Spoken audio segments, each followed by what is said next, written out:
The autumn wind whipped across the Memorial Plaza as Captain Elena Vasquez adjusted her dress blues one final time. The Purple Heart ceremony was scheduled to begin in 20 minutes, and already a small crowd had gathered near the marble monument. She touched the medal case in her jacket pocket, feeling the familiar weight of recognition she'd waited 18 years to receive. "You sure you're ready for this?" asked her daughter Maria, straightening Elena's ribbons with practiced precision. At 22, Maria understood what this moment meant to her mother. If you're already drawn into Elena's incredible journey of courage and recognition, please take a moment to like and share this story. We're just getting started with this powerful tale of military service and the fight for justice. The crowd was larger than expected. Local news crews had set up cameras, and several veterans organizations had sent representatives. Elena recognized some faces from the VFW hall, others from support group meetings. But there were also strangers, curious onlookers drawn by the media attention, local politicians seeking photo opportunities, and a small cluster of younger veterans whose skeptical expressions made Elena's stomach tighten. "Captain Vasquez?" A reporter approached with her cameraman in tow. "Sarah Mitchell from Channel 7 News. Could we get a quick interview before the ceremony?" Elena hesitated. She'd agreed to media coverage to raise awareness about the challenges female veterans faced in getting their service recognized, but facing the cameras still made her nervous. Of course. The red light blinked on. "We're here with Captain Elena Vasquez, who after an 18-year battle with the Department of Defense, is finally receiving the Purple Heart she earned during her deployment to Afghanistan. Captain, tell us about that journey." Elena straightened her shoulders, feeling the familiar ache in her left arm where shrapnel had torn through muscle and bone. "It's been a long road. When you're injured in service to your country, you expect that sacrifice to be acknowledged.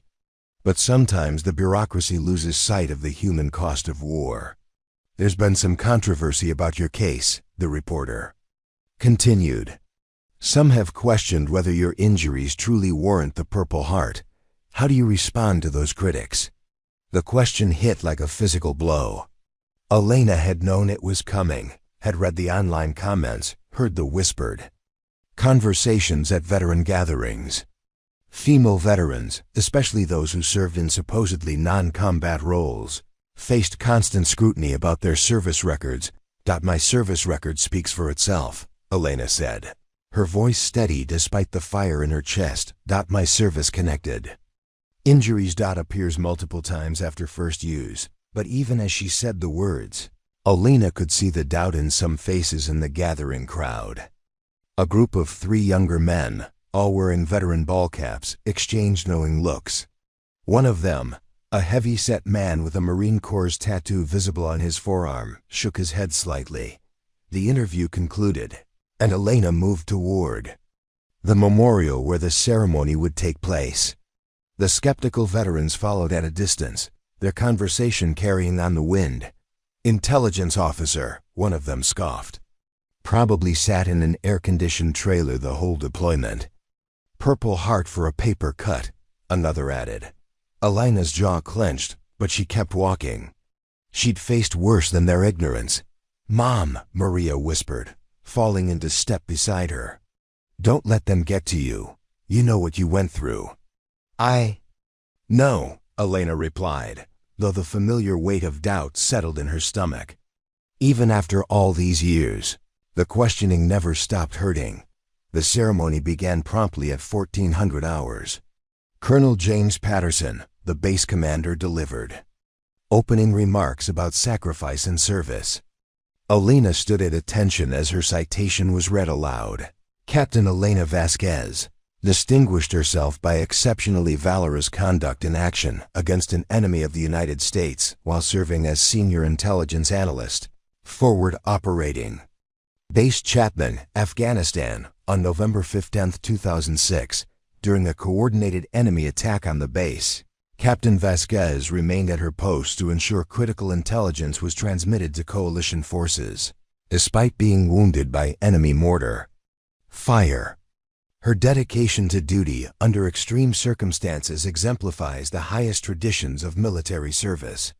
The words felt surreal after 18 years of fighting for recognition.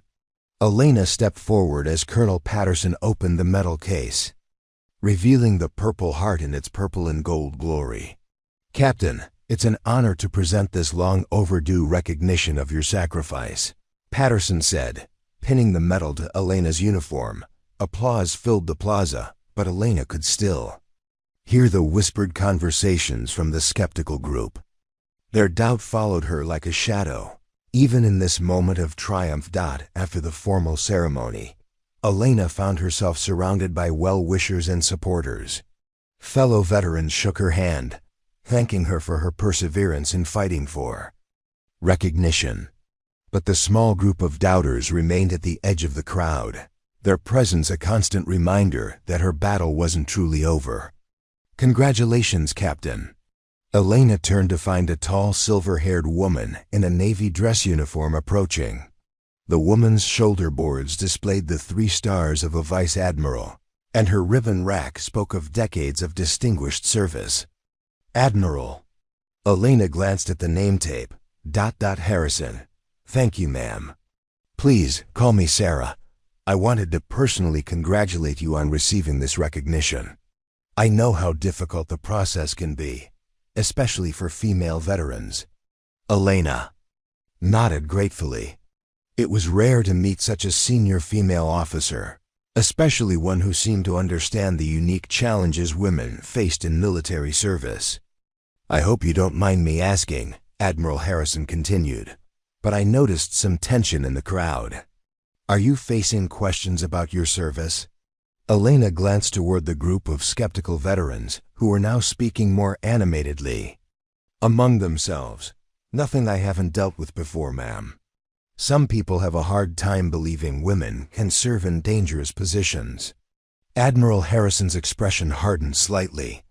"I see. Well, Captain, would you mind if I asked about your deployment?" "I served several tours in Afghanistan myself during that time frame." "Of course, Admiral. I was stationed at Phobe Chapman in Kandahar Province from March 2006 to February 2007. I worked in the intelligence section, analyzing threat patterns and coordinating with local assets." The Admiral's eyes sharpened with interest. "Chapman? I remember that base. Rough area. You were there during the uptick in Taliban activity in late 2006. "Yes, ma'am. Things got particularly bad in November. That's when ... Elena gestured toward her Purple Heart. "The mortar attack on the 5th, Admiral Harrison said quietly. "I remember the reports. 3 wounded, 1 killed. You were one of the wounded?" Preparing and narrating this type of story took us long efforts and hard work. So if you are enjoying this story, please consider subscribing to our channel. Elena nodded, surprised by the Admiral's detailed knowledge. "Yes, ma'am. I was in the operations center when the attack began. Stayed at my post to coordinate the response." Admiral Harrison studied Elena's face intently, her expression growing more serious. "Captain, I hope you'll forgive my directness, but could you tell me about your injuries?" I ask because I'm familiar with that particular attack, and I know it was quite severe. Elena hesitated. She rarely discussed the details of her injuries, especially the ones that weren't visible. But something in the Admiral's tone suggested this wasn't idle curiosity. "Shrapnel wounds to my left arm and leg," Elena said carefully. "Some internal injuries, and ... She paused, the words always difficult to say. "I was captured by Taliban forces during the confusion after the attack. Held for 6 days before special forces recovered me." The Admiral's expression changed completely. Her professional composure gave way to something that looked like recognition mixed with horror. "Captured," Admiral Harrison repeated softly. 6 days." "Yes, ma'am." The Admiral was quiet for a long moment, studying Elena with new intensity. Then, unexpectedly, she stepped closer.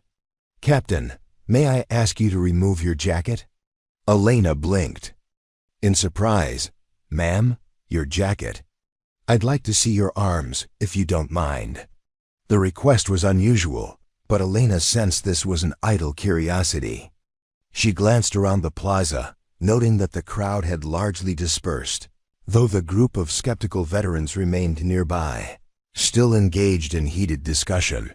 Elena unbuttoned her dress blue jacket and handed it to Maria, who had appeared at her side. Underneath, she wore the standard white military shirt, its long sleeves covering the scars she usually kept hidden. "Your sleeves as well, please," Admiral Harrison said gently. Elena's heart began to race. Very few people had ever seen the full extent of her scars: her daughter, her doctors, and a handful of trusted friends.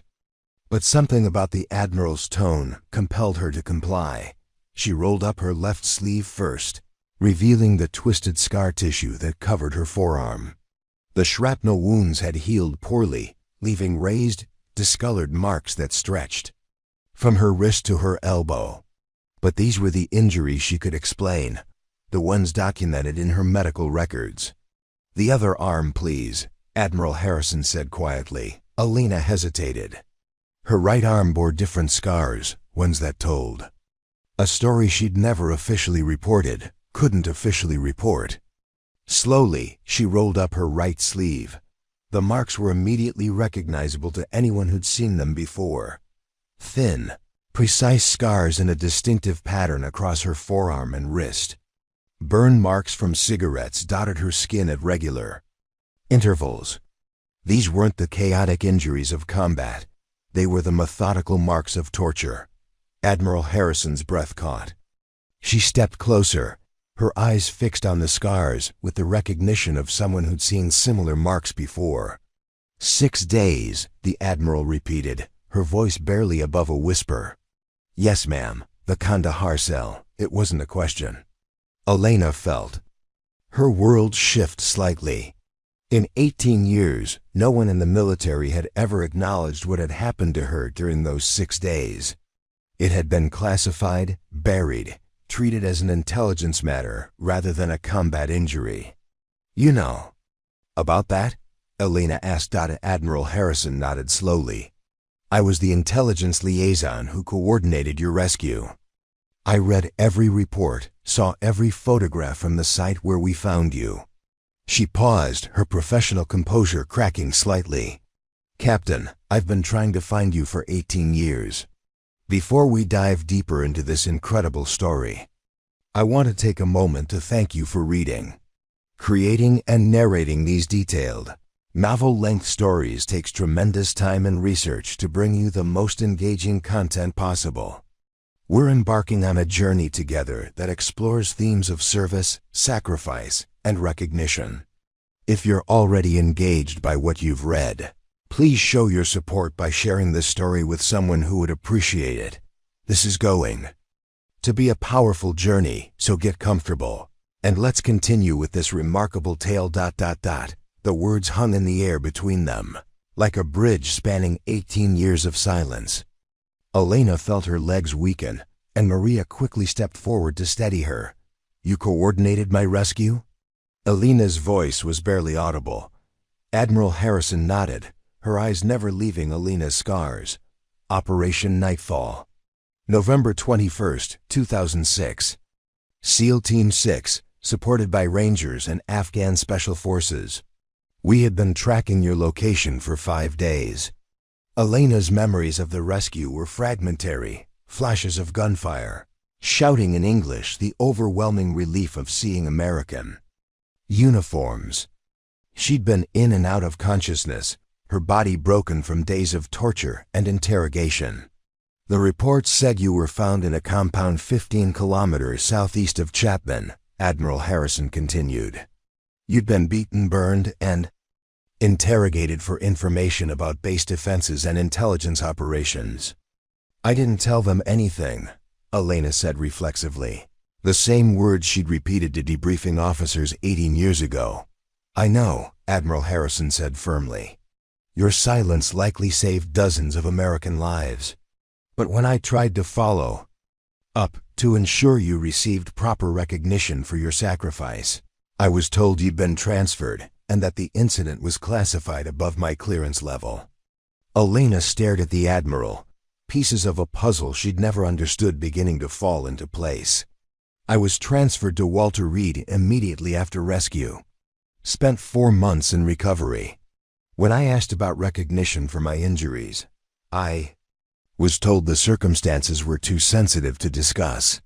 "They buried it," Admiral Harrison said, anger creeping into her voice. "Turned your capture and torture into a classified intelligence matter instead of recognizing it as combat heroism." The conversation was interrupted by approaching footsteps.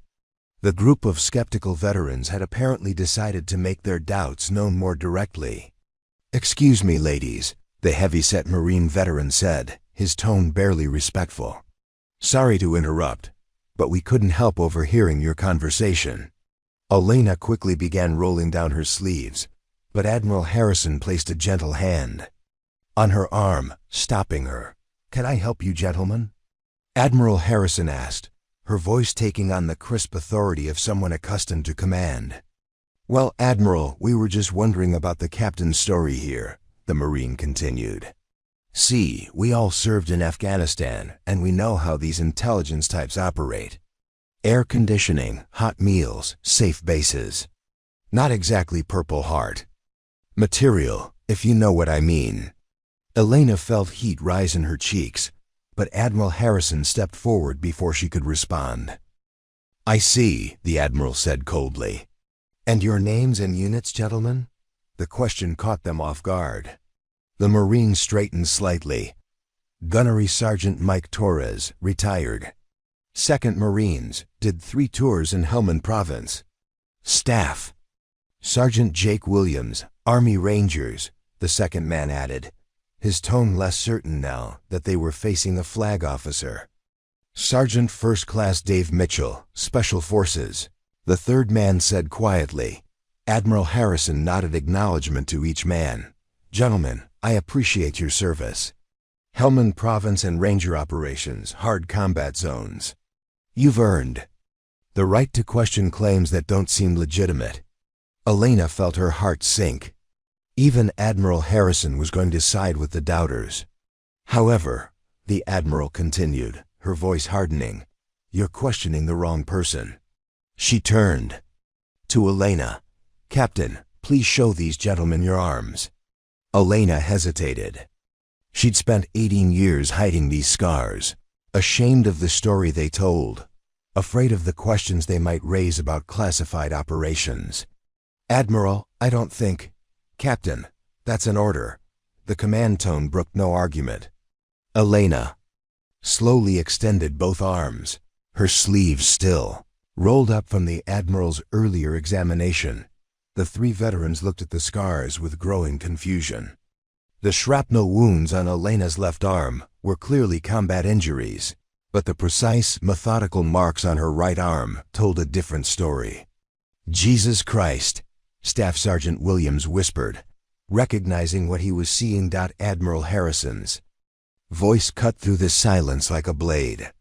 "Gentlemen, meet Captain Elena Vasquez, prisoner of war. Captured November 15, 2006, during a Taliban attack on Forward Operating Base Chapman.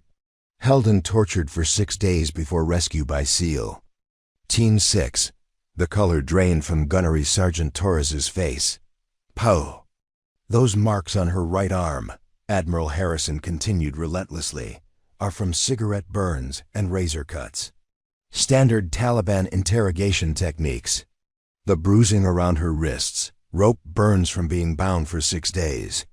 The captain endured torture that would have broken most people, never revealing a single piece of intelligence that could have endangered American lives." Sergeant First Class Mitchell, the Special Forces veteran, stepped closer to examine Elena's scars. His expression had changed completely from skepticism to horror to respect. "Ma'am," he said quietly to Elena, "were you the intel officer they pulled out of that compound near Kandahar?" "November 06? Elena nodded. "Holy shit," Mitchell breathed. "I heard about that operation." Command said they recovered an intelligence asset who'd been tortured for days but never broke. We used that as an example in SEER training about resistance. To interrogation, Admiral Harrison smiled grimly. The captain's ordeal became a case study in psychological resistance, gentlemen. Her ability to withstand torture and protect classified information likely saved dozens of American lives. And yet, for 18 years, the very bureaucracy she served has questioned whether her injuries merit recognition. The three skeptical veterans now looked as uncomfortable as Elena felt exposed. Gunnery Sergeant Torres stepped forward, his earlier aggression replaced by genuine remorse. "Captain, we owe you an apology. We had no idea." "You couldn't have known," Elena said quietly, rolling her sleeves back down. "It's been classified all these years." "But that's exactly the problem," Admiral Harrison interjected.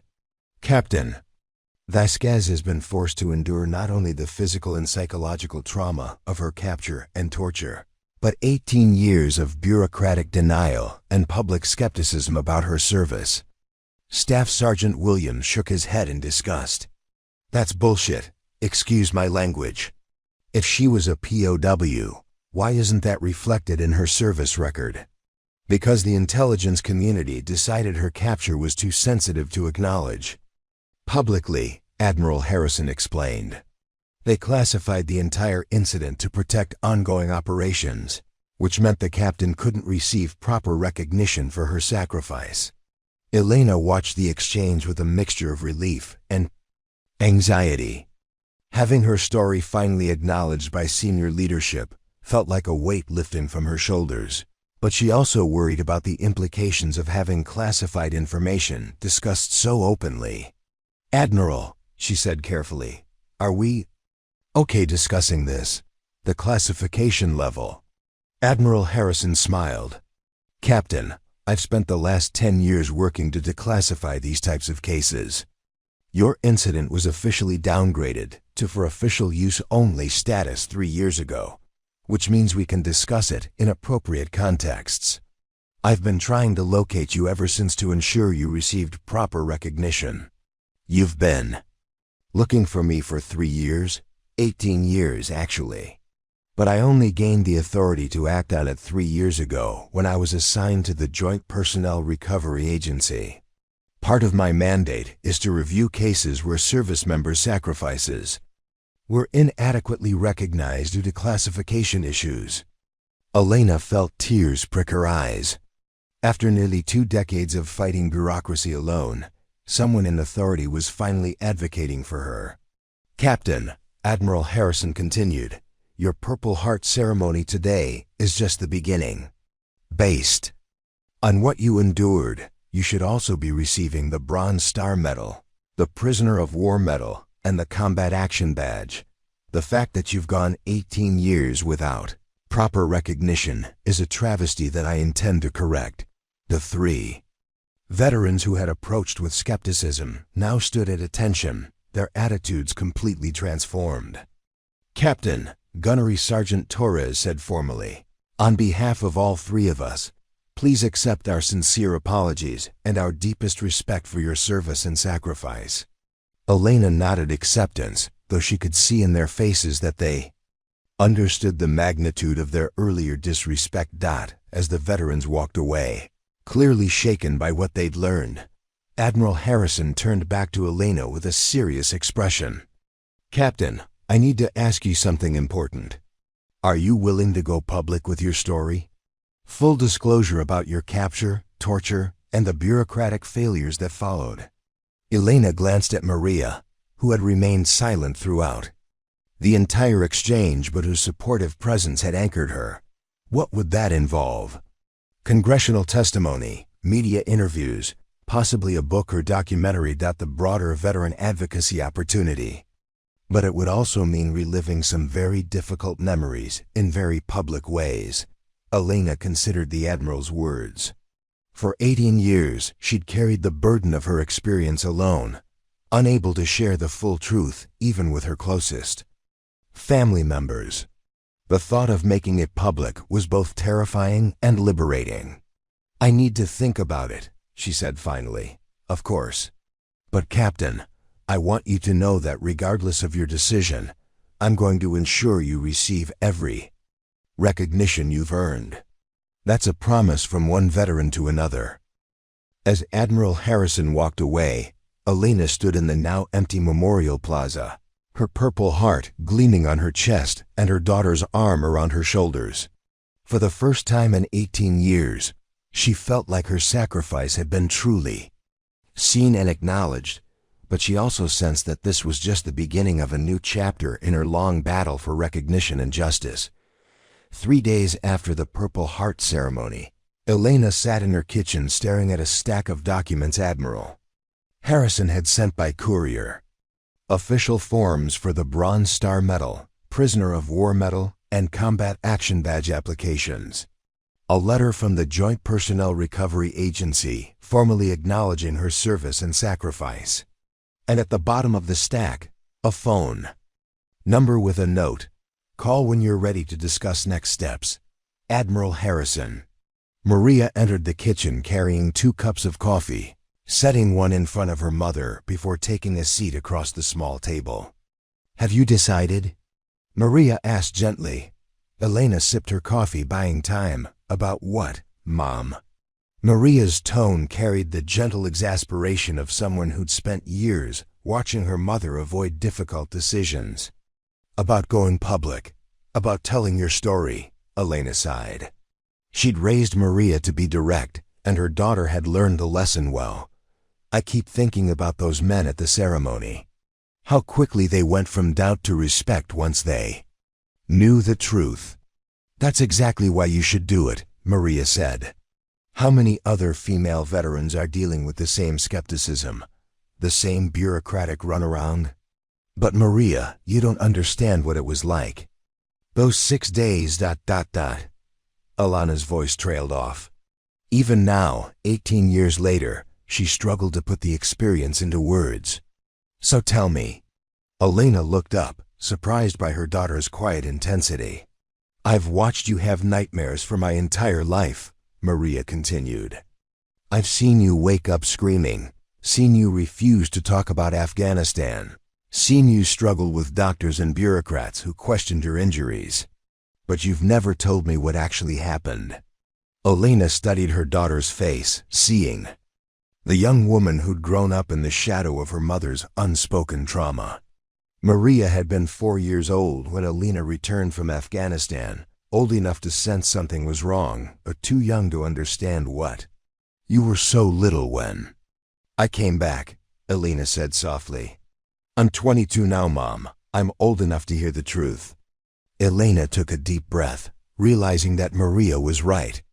Her daughter had lived with the consequences of Elena's trauma without ever understanding its source. The attack started around 0230 hours, Elena began, her voice taking on the clinical tone she'd used in debriefings. Mortar, small arms fire, RPGs. I was in the intelligence center monitoring communications when the first rounds hit. She paused, remembering the chaos of that night. The lights going out, the acrid smell of cordite and burning electronics, the screams of wounded soldiers. My commanding officer ordered an evacuation, but I had critical intelligence that needed to be transmitted to coalition forces.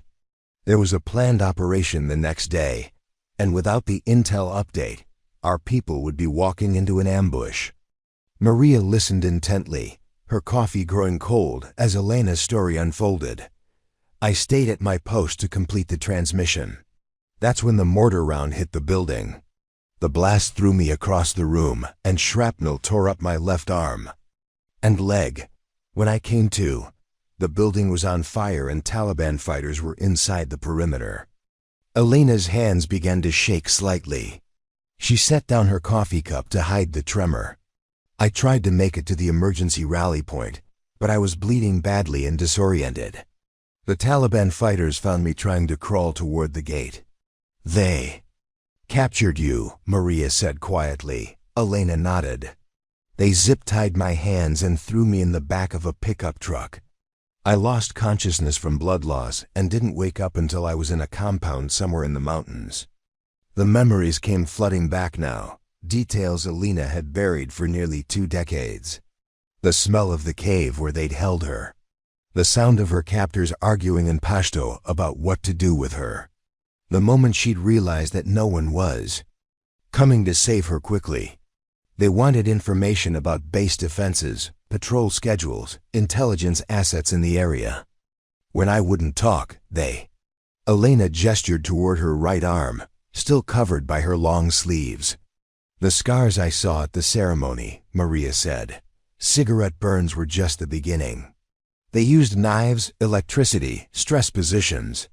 Professional interrogation techniques designed to break down psychological resistance. Elena stood abruptly, pacing to the kitchen window. She could see her neighbor's American flag snapping in the breeze, a sight that usually comforted her, but now reminded her of everything she'd endured to protect what it represented. The worst part wasn't the physical pain, she continued. Back still to Maria, it was the isolation. They kept me in complete darkness between interrogation sessions. No way to know if it was day or night, how much time had passed, whether anyone was even looking for me. But they were, Maria said. Admiral Harrison said they trapped you for 5 days. Elena turned back to face her daughter. I didn't know that. For 6 days, I thought I'd been forgotten. That my sacrifice didn't matter. That I was going to die in that cave without anyone ever knowing what happened to me. The kitchen fell silent except for the ticking of the wall clock. Elena returned to her seat, emotionally drained from sharing details she'd never spoken aloud. When the rescue team finally found me, I was barely conscious. Dehydrated, infected wounds, probably suffering from PTSD, though nobody called it that back then. The medic said if they'd been a day later. Maria reached across the table and took her mother's hand. But they weren't. You survived. Physically, yes. But Maria, you have to understand, when I came home, nobody could acknowledge what had happened. It was all classified. When I tried to get medical care for my injuries, the doctors would ask how I got the scars, and I couldn't tell them. When I applied for disability benefits, the VA questioned whether my injuries were service-connected because the circumstances weren't in my official record. Elena pulled her hand free and gestured toward the stack of documents on the table. For 18 years, I've been fighting a system that saved my life, but then pretended my sacrifice didn't happen. Do you know what that does to a person? To constantly have to prove that your trauma is real, that your service mattered, that you didn't make it all up for attention or benefits? Maria shook her head, tears in her eyes. It makes you question everything. Your memories, your worth, your sanity. There were times I wondered if I had imagined the whole thing. If maybe I really was just an intelligence officer who got scratched by shrapnel and was making up the rest for sympathy. Mom, that's horrible. That's why those men at the ceremony hit me so hard, Elena continued. Because their skepticism echoed the voice in my own head that's been questioning my experience for 18 years. Elena picked up Admiral Harrison's note and stared at the phone number. If I go public, I'll have to relive all of this in front of cameras, congressional committees, probably hostile questioning from people who don't want to believe that the military failed one of its own. But you'll also be giving a voice to other veterans who are going through the same thing, Maria pointed out, and maybe preventing future service members from being forgotten the way you were. Elena considered her daughter's words. She thought about the female veterans she'd met in support groups, many of whom had their own stories of bureaucratic indifference and public skepticism. She thought about the young women currently serving in combat zones, possibly facing the same risks she'd faced. There's something else, Elena said quietly. If I go public, you'll be in the spotlight too. Media attention, probably some negative reactions from people who don't want to hear this story. Are you prepared for that?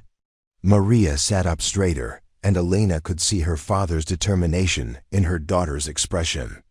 Mom, I've been living with the consequences of your service my entire life.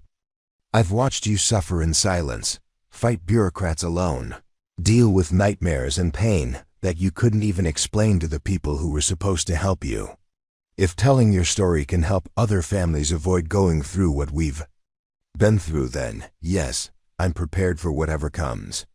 Elena felt a surge of pride in her daughter, mixed with the fear that had kept her silent for so long. "It won't be easy," she warned. "Nothing about this has been easy," Maria replied. "But at least now we won't be facing it alone." Elena picked up her phone and dialed Admiral Harrison's number. "Admiral Harrison. Admiral, it's Captain Vasquez. I've made my decision. I'm listening, Captain. I want to tell my story. All of it. Whatever it takes to make sure this doesn't happen to other veterans." There was a pause on the other end of the line, then Admiral Harrison's voice, warm with approval. "Captain, I think you're making the right choice.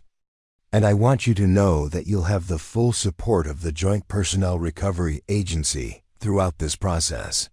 "What happens next?" "First, we fast-track your remaining medal applications.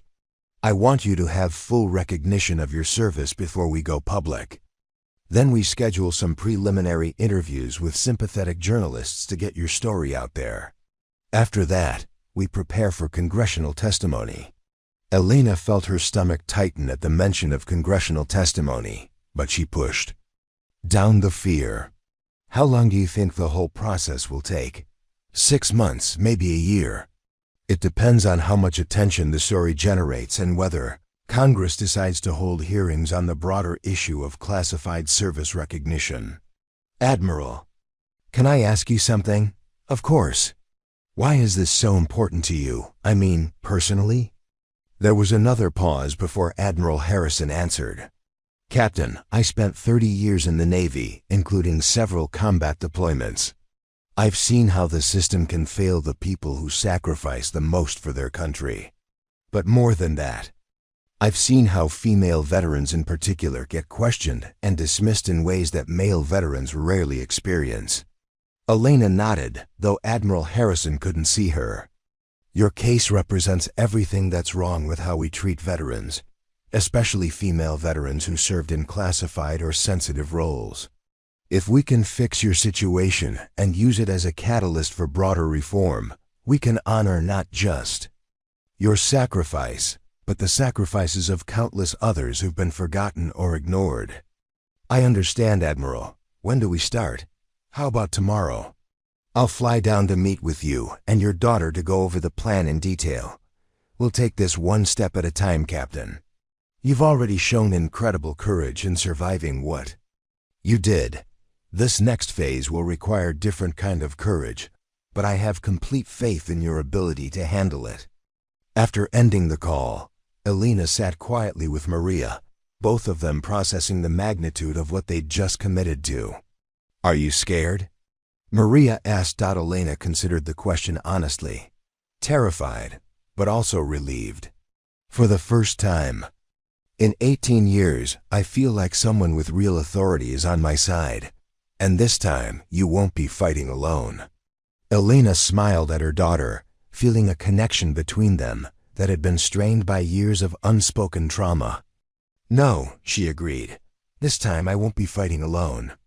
Outside, the neighbor's flag continued snapping in the breeze, and for the first time in years, Elena felt like she truly deserved to call herself an American hero.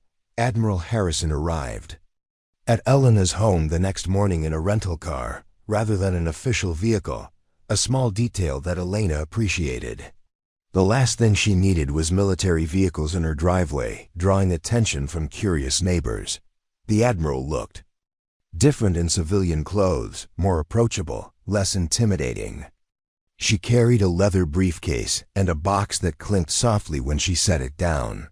"Captain, thank you for agreeing to move forward with this," Admiral Harrison said as Elena led her into the living room. "I brought some materials I thought you might want to see." Maria emerged from the kitchen carrying a coffee service, playing hostess with the same attention to detail. She'd learned watching her mother interact with military personnel over the years. "Before we discuss strategy," Admiral Harrison said, accepting a cup of coffee, "I wanted to show you something."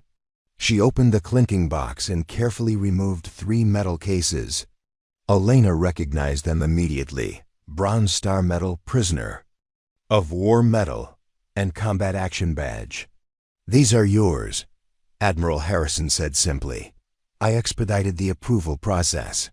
Officially, you'll receive them at a formal ceremony next month, but I wanted you to see them first." Elena's hands shook as she opened the Bronze Star case. The medal gleamed against its blue ribbon, representing recognition she'd never dared hope for. The citation reads, "For exceptionally valorous conduct and action against an enemy of the United States while serving as Senior Intelligence Analyst, Forward Operating Base Chapman, Afghanistan." Despite being wounded by enemy fire and subsequently captured, Captain Vasquez demonstrated extraordinary heroism by refusing to divulge classified information during 6 days of torture and interrogation, thereby protecting American lives and ongoing intelligence operations. Elena felt tears she'd held back for 18 years finally begin to fall. "The Prisoner of War Medal," Admiral Harrison continued, opening the second case, "recognizes your status as a POW and the suffering you endured in captivity. This should have been awarded immediately upon your repatriation, but the classification of your case prevented proper recognition." The third case contained the Combat Action Badge, recognizing Elena's direct engagement with enemy forces. "These represent the military's acknowledgement that your service and sacrifice were real, significant, and worthy of the highest recognition," Admiral Harrison said. "Before we go public with your story, I wanted you to have that official validation." Elena wiped her eyes and looked up at the Admiral. "Thank you. This means more than you can know." "Now," Admiral Harrison said, settling back in her chair, "let's talk about what comes next." She opened her briefcase and spread several documents across Elena's coffee table. "I've been in contact with several journalists who specialize in veteran affairs and military accountability stories. The initial approach will be through Jennifer Walsh at the Washington Post. She's been covering veteran issues for 15 years and has a reputation for fair, thorough reporting." Elena studied the documents, media strategy outlines, timeline projections, talking points for interviews. "What exactly will I need to discuss in these interviews?" Elena asked. "Everything," Admiral Harrison said bluntly. "Your deployment, the attack on Chapman, your capture and torture, the rescue, and most importantly, the 18 years of bureaucratic indifference that followed. The story only has impact if people understand the complete scope of what happened to you." Maria leaned forward from her position on the couch. "What kind of questions should Mom expect?" "Some will be supportive, designed to let your mother tell her story in her own words, but others will be challenging. Journalists will want verification of details, explanation of inconsistencies in the official record, responses to potential criticism." Admiral Harrison pulled out a thick folder and handed it to Elena. "This contains copies of every document related to your case that we've been able to declassify. Medical records from Walter Reed, intelligence reports from your rescue, correspondence between various agencies about your case. Study these carefully. They'll help you answer detailed questions about dates, locations, and procedures." Elena flipped through the folder, seeing her own trauma reduced to official memoranda and medical terminology. On one page, she found a photograph she'd never seen before, herself on a stretcher being loaded into a helicopter, barely conscious, her body broken and bloody. "Jesus," she whispered, staring at the image. "That was taken during your extraction," Admiral Harrison explained gently. "The rescue team documented everything for intelligence purposes. These photos will likely be part of the public record once your story breaks." Elena continued turning pages, finding reports from doctors who'd treated her, psychological evaluations, even transcripts of her initial debriefings. Reading about her own experience from an official perspective was surreal and deeply disturbing. "There's something else you need to know," Admiral Harrison said, her tone becoming more serious. "Your case isn't isolated. In researching your situation, we've identified at least 12 other similar cases, veterans whose service in classified or sensitive roles prevented them from receiving proper recognition for combat injuries or heroic actions." 12 others? Elena looked up from the documents, maybe more. The classification system that was designed to protect national security has been used to hide bureaucratic failures and avoid accountability for how veterans are treated after their service ends. Elena felt a familiar anger building in her chest. So this has been happening to other people all along? Unfortunately, yes. Female veterans seem to be disproportionately affected, possibly because their service in combat roles was officially discouraged for so long that the bureaucracy doesn't know how to handle their cases. Admiral Harrison pulled out another document, a list of names and brief case summaries. Captain Sarah Chun, Army Intelligence, captured and held by insurgents in Iraq for 3 days in 2008, still fighting for POW recognition. Lieutenant Colonel Jessica Martinez, Air Force pilot, shot down over Syria in 2016. Her rescue was classified, and she's been denied a Purple Heart for her injuries. Staff Sergeant Monica Williams, Marine Corps, participated in a classified operation in Somalia that went sideways. 5 years trying to get recognition for her injuries. Elena read through the list, feeling sick. Each name represented another person who'd served with honor and been abandoned by the system they'd sworn to protect. "This is bigger than just my case," she said quietly. "Much bigger. That's why your decision to go public is so important. Your story could be the catalyst that forces systematic reform." Maria stood and walked to the window, looking out at the street where Elena had raised her while battling bureaucrats and nightmares. "What kind of opposition should we expect?" Maria asked. Admiral Harrison's expression darkened. "Significant. The Department of Defense doesn't like admitting mistakes, especially ones that span multiple administrations. Some will argue that national security requires keeping these cases classified. Others will claim that opening up the recognition process will lead to fraudulent claims. And personally?" Elena asked, "What kind of attack should I expect?" "They'll question your credibility, your motives, your mental health. Some will claim you're seeking attention or trying to cash in on your service. Others will argue that you're exaggerating your injuries or making up details." Elena nodded grimly. She'd faced all of those accusations before, though never on a national stage. "There's something else," Admiral Harrison continued. "Going public will likely trigger a formal investigation by the Defense Department Inspector General. They'll review every aspect of your case, interview everyone involved, examine all the evidence. It will be thorough and potentially invasive. Will that investigation support my version of events?" "Based on what I've seen, absolutely. But investigations take time, sometimes years. In the meantime, you'll be in the public eye defending your credibility while bureaucrats examine your life under a microscope." Elena looked at the medals Admiral Harrison had brought, then at the stack of documents containing her classified service record. Everything that had defined her adult life was spread across her coffee table, ready to be exposed to public scrutiny. "Admiral, can I ask you something personal?"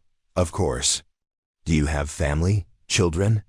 "2 daughters, both adults now, but yes." "Did your service affect them? The deployments, the classified work, the military lifestyle?" Admiral Harrison considered the question carefully. Military children sacrifice alongside their parents. They move frequently, deal with deployments and absences, often can't fully understand what their parents do for work. It's not an easy life. Elena glanced at Maria, who had returned to sit beside her on the couch. "If we do this, Maria will be in the spotlight too. I need to know she's prepared for that. Admiral Harrison turned to Maria directly. What's your perspective on this decision? Maria sat quietly for a moment, gathering her thoughts.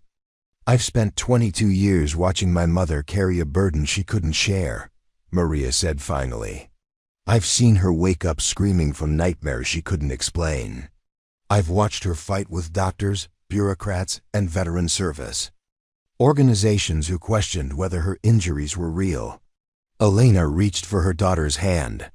But I've also seen her strength, Maria continued. She raised me as a single mother while dealing with physical pain and psychological trauma. That would have broken most people. She never gave up, never stopped fighting for recognition, never let her experience make her bitter or hateful. Maria turned to face her mother directly. If telling her story can help other veterans and their families avoid what we've been through, then whatever personal cost we have to pay is worth it. Mom has been fighting this battle alone for 18 years. It's time for other people to know what she's been fighting for. Elena felt a surge of pride in her daughter mixed with concern.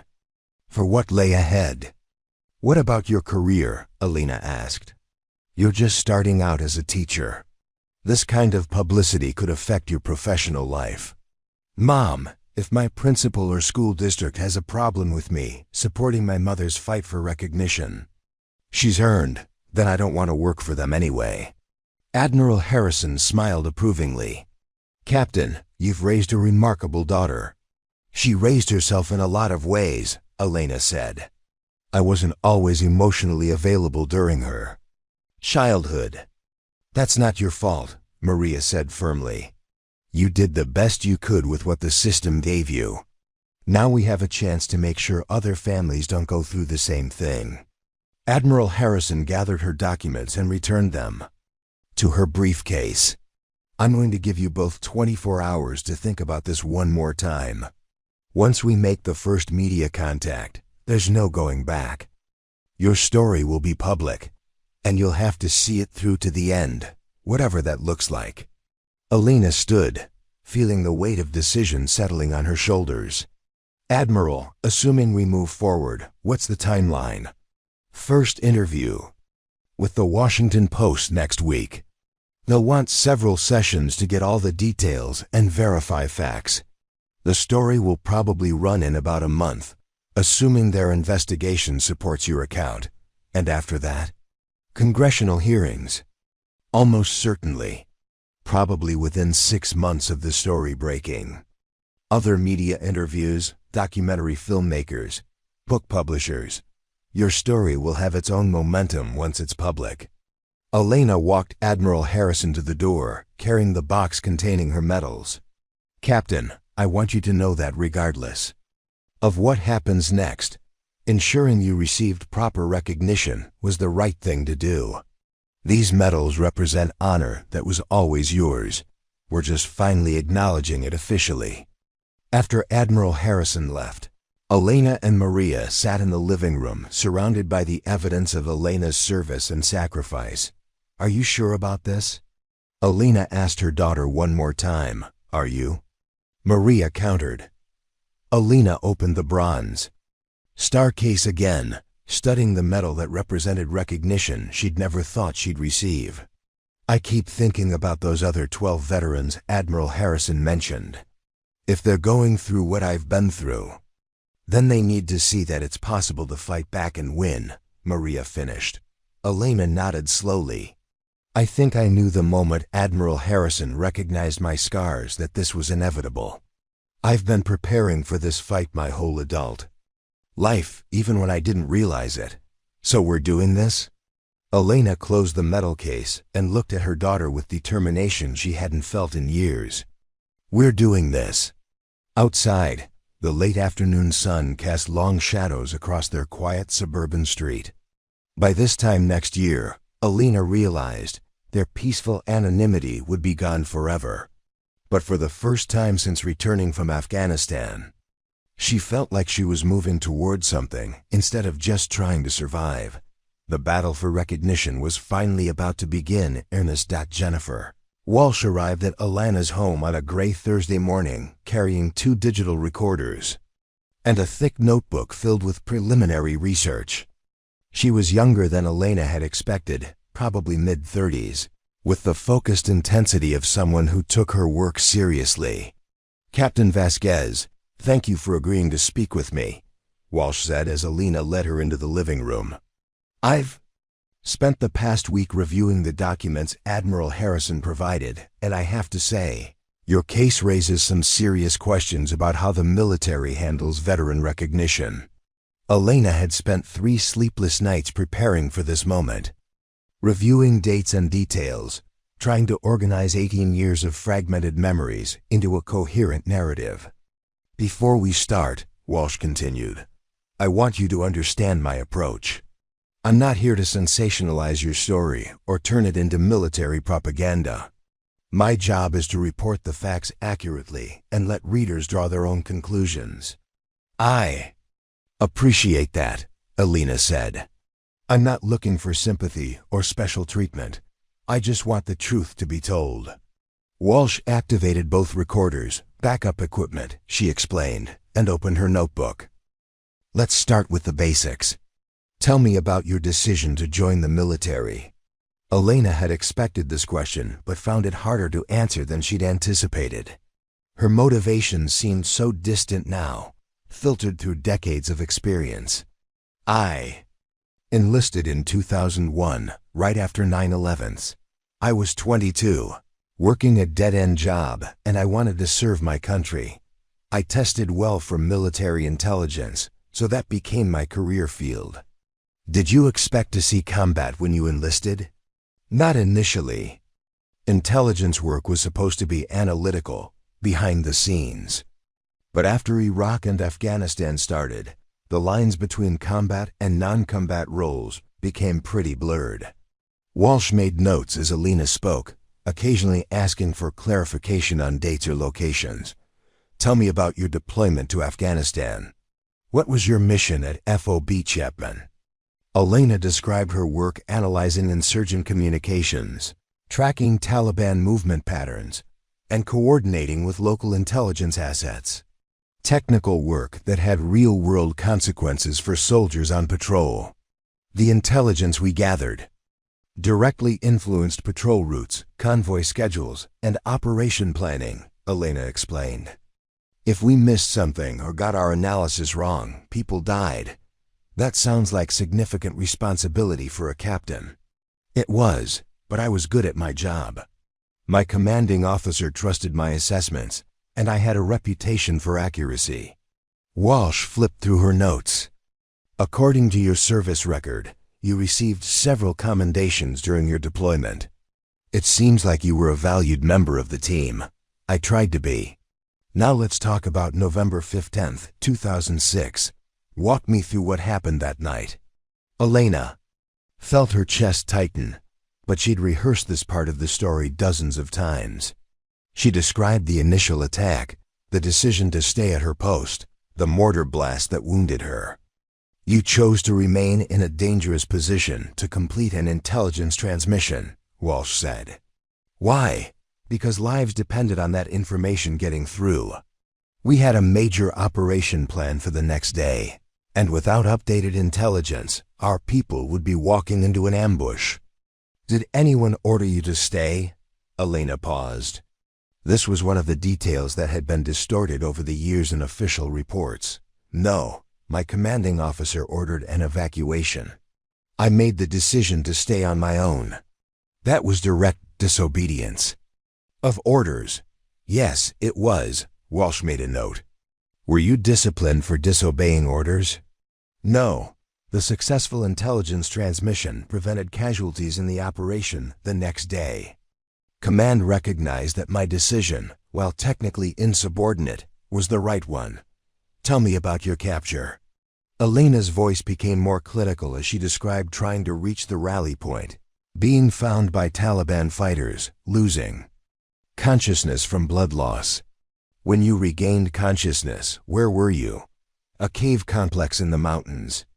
I later learned it was about 15 kilometers from Chapman." "How were you treated by your captors?" This was the part Elena had dreaded most. She'd never described the torture in detail to anyone except military psychologists and medical personnel. They wanted information about base defenses, patrol schedules, intelligence operations. When I refused to cooperate, they used increasingly severe methods to try to break my resistance. Walsh leaned forward slightly. "Can you be more specific?"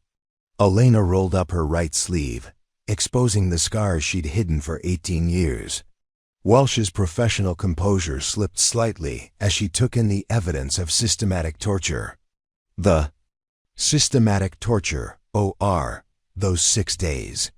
Professional interrogation techniques designed to cause maximum psychological pressure. How long did this continue? 6 days. The interrogation sessions lasted hours at a time, with periods of isolation in between. Did you give them any information? Nothing of intelligence value. I gave them my name, rank, serial number, and date of birth as required by the Geneva Convention. Beyond that, nothing. Walsh studied the scars on Elena's arm with the focused attention of someone trying to understand their significance. These injuries, they're clearly from torture, not combat. Why aren't they reflected in your official service record? Because my capture and torture were classified at the highest levels. The rescue operation was classified. Everything about those 6 days was buried in intelligence files that most people couldn't access, including the people responsible for processing your medical claims and award recommendations. Exactly. The people who needed to understand what happened to me weren't authorized to see the evidence. Walsh flipped through several pages of notes. I've reviewed the medical records from your treatment at Walter Reed. The doctors clearly documented torture injuries, but there's no context for how you received them. The doctors knew what they were seeing, but they couldn't put it in my official record because the circumstances were classified. So I had extensive documentation of injuries with no official explanation for how I got them. That must have created problems when you applied for disability benefits and medal recognition. Elena laughed bitterly. 18 years of problems. VA doctors would ask how I got burned with cigarettes during military service. Award review boards would question why I deserved recognition for injuries that weren't properly documented. Everyone could see that something terrible had happened to me, but officially, it didn't exist. Walsh spent the next hour walking Elena through the bureaucratic maze she'd navigated for nearly 2 decades. Denied claims, appeals, reviews, medical examinations by doctors who couldn't access her complete record. You mentioned earlier that you received your Purple Heart last week. What changed?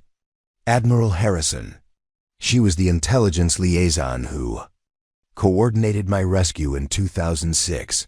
She spent years working to declassify cases like mine so that veterans can receive proper recognition. How did Admiral Harrison find you? She's been looking for me for 18 years. When she finally got the authority to act on these cases, she tracked me down. Walsh made extensive notes about Admiral Harrison's role and the broader issue of classified service recognition. Captain, I have to ask about the skepticism you've faced. At your Purple Heart ceremony, I understand some veterans questioned your story. Elena described the confrontation with the 3 skeptical veterans and how Admiral Harrison's intervention had changed their perspective. Why do you think female veterans face more skepticism about their service? Elena considered the question carefully. I think there's still a perception that women don't serve in dangerous roles, that we're somehow protected from the worst aspects of combat. When female veterans claim recognition for heroic actions or combat injuries, some people assume we're exaggerating or seeking attention. Is that assumption based on reality? Absolutely not. Women have been serving in dangerous roles for decades. Officially or unofficially, we've been wounded, captured, killed in action just like male service members. But because women's combat roles were officially limited for so long, the bureaucracy doesn't know how to handle our cases. Walsh asked several more questions about gender discrimination in veteran services, then returned to Elena's personal story. What impact has this experience had on your family? Elena glanced toward the kitchen where Maria was making lunch, staying close enough to provide moral support, but far enough away to give Elena privacy for the interview. My daughter has lived with the consequences of my service her entire life. She's watched me struggle with nightmares, chronic pain, and bureaucratic battles she couldn't understand. Classification barriers isolated me, even from family support. That must have been incredibly isolating. It was. PTSD is hard enough to deal with when you can talk about what caused it. When you can't discuss the traumatic event, you're completely alone with your suffering. Walsh closed her notebook and turned off the recorders. Captain, this is a powerful story, and I believe it needs to be told. But I have to warn you, once this is published, your life will change dramatically. You'll face scrutiny, criticism, probably some hostile reactions from people who don't want to believe the military could fail one of its own so badly. Elena nodded. I understand. But if telling my story helps other veterans get the recognition they've earned, it's worth whatever personal cost I have to pay. I'll need to verify some details independently before publication. Talk to Admiral Harrison, review additional documents, possibly speak with some of the medical personnel who treated you. The Post has high standards for fact-checking, especially on stories this sensitive. Of course, I want you to verify everything. The truth is strong enough to withstand scrutiny. After Walsh left, Elena sat in her living room, feeling emotionally drained but also strangely relieved. For the first time in 18 years, she'd told her complete story to someone outside the military intelligence community.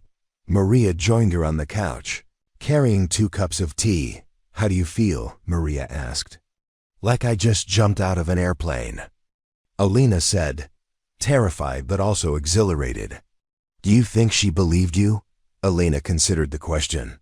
I think she's a good journalist who will verify everything independently. But yes, I think she understood that what I went through was real and significant. When will the story be published? She said probably 4 to 6 weeks, depending on how long her fact-checking takes. Elena sipped her tea and looked around. The living room where she'd raised Maria, fought her bureaucratic battles, and struggled with memories she couldn't share. In a few weeks, this quiet domestic space would be invaded by media attention and public scrutiny. Are you ready for what comes next? Maria asked. Elena thought about the other veterans Admiral Harrison had mentioned, the ones still fighting for recognition of their classified service. She thought about future female service members who might face similar battles. Preparing and narrating this type of story took us long efforts and hard work. So if you are enjoying the story, please consider subscribing to our channel. I don't know if anyone's ever really ready for something like this, Elena said, but I'm committed to seeing it through. Outside, the late afternoon sun was breaking through the gray clouds, casting golden light across their neighborhood. Elena realized this might be one of the last peaceful moments they'd have for a long time, but she also felt something she hadn't experienced in years. Hope that her sacrifice might finally serve a larger purpose. We're deep into this incredible story now, and I hope you're as captivated as I am by Elena's journey toward recognition and justice. The amount of effort that goes into researching and crafting these detailed, character-driven narratives is immense. We're exploring not just one person's story, but the broader issues of military service, bureaucratic failure, and the unique challenges faced by female veterans.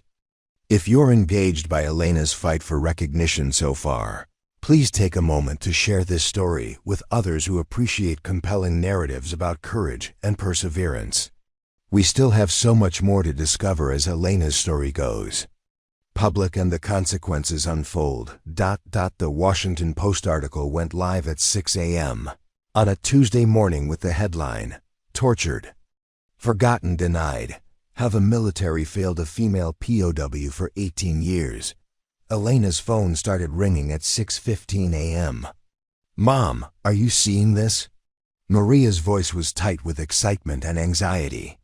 She was calling from her apartment across town, where she'd been monitoring news websites since dawn. Elena sat at her kitchen table with her laptop open, staring at her own photograph accompanying the article. Walsh had used a current photo showing Elena in her dress uniform, medals gleaming, alongside a declassified image from her rescue in 2006. "I'm reading it now," Elena said, scrolling through the lengthy article.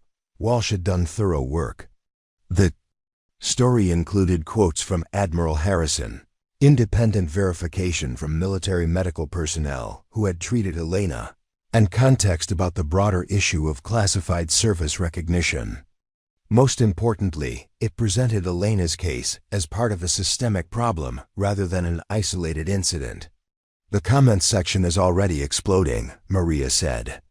"Mostly supportive, but some people are questioning details." Elena's phone buzzed. With another incoming call, then another. By 7 a.m., she'd received calls from CNN, Fox News, NPR, and 3 different podcast hosts. Admiral Harrison called at 7:30 a.m.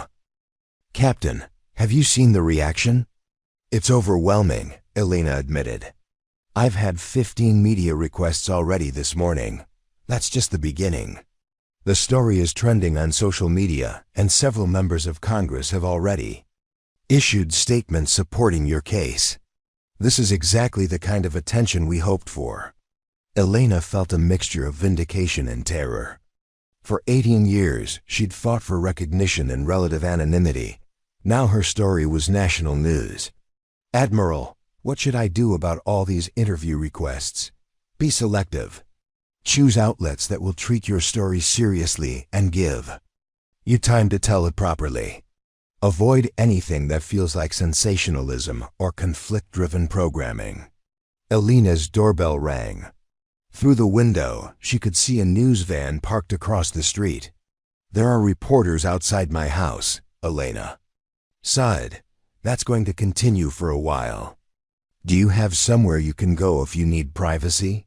"Maria's apartment, maybe." "Good, Captain. I know this feels chaotic right now, but you've done something important.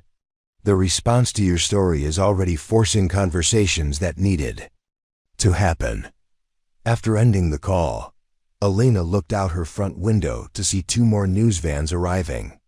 Neighbors were beginning to emerge from their houses, curious about the sudden media attention.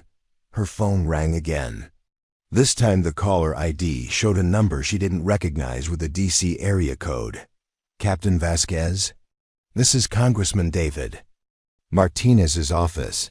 The congressman chairs the House Subcommittee on Military Personnel, and he'd like to schedule a meeting to discuss your case."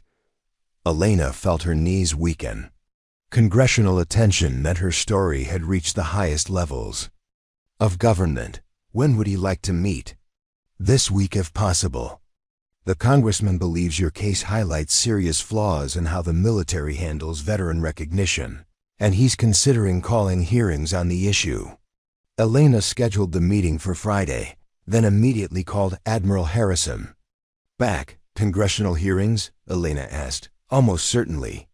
Your story is exactly the kind of case that generates bipartisan outrage. Politicians from both parties will want to be seen as supporting veterans' rights. Is that good or bad?" "Both. Congressional attention will likely force systematic reforms, which is what we want. But it also means your case becomes political. And you'll be testifying under oath about some very personal and painful experiences." Elena looked out at the growing crowd of reporters and camera crews gathering outside her home. "Admiral, I think I need to get out of here for a while."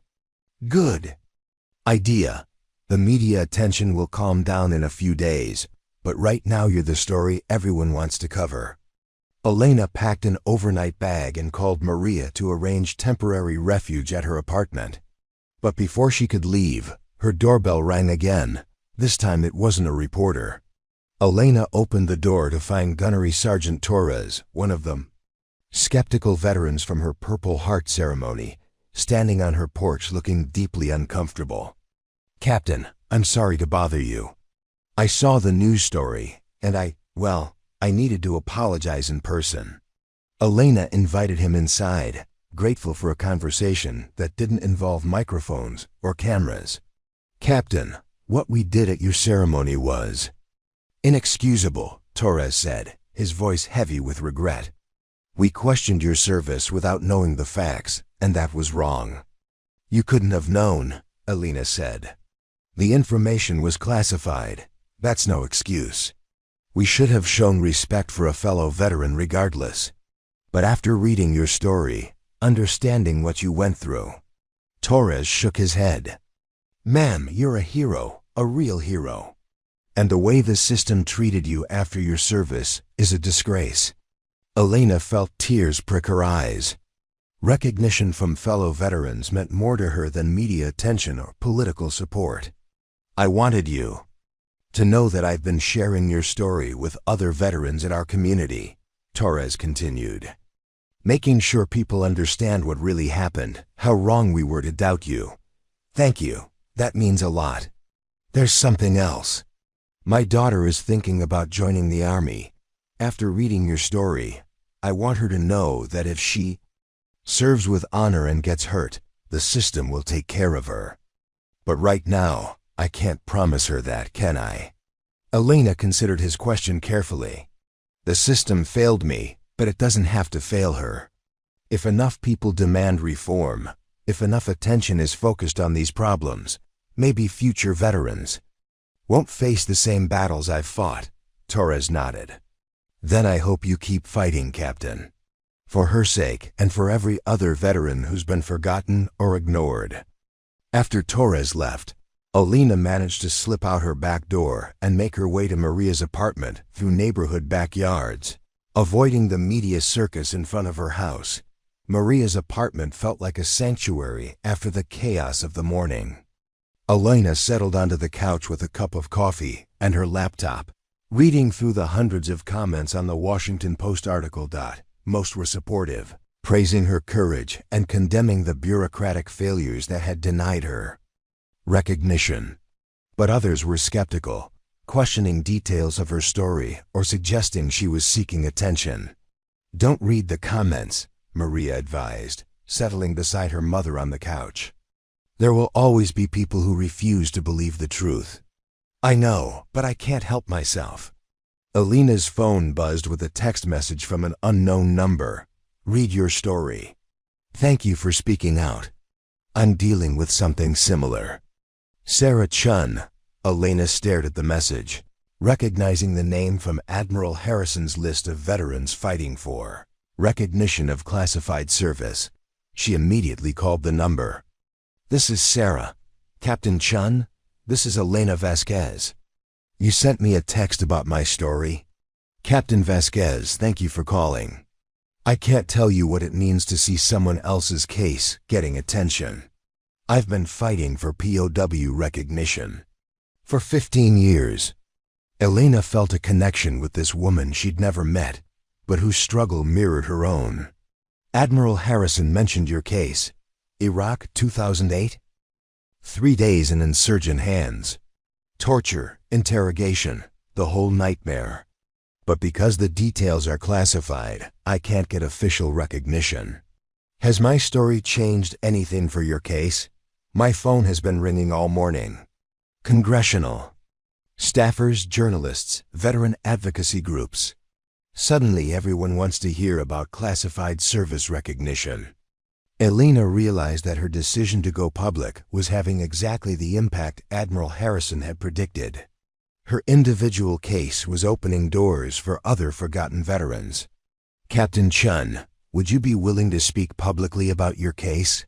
I've been waiting 15 years for someone to ask.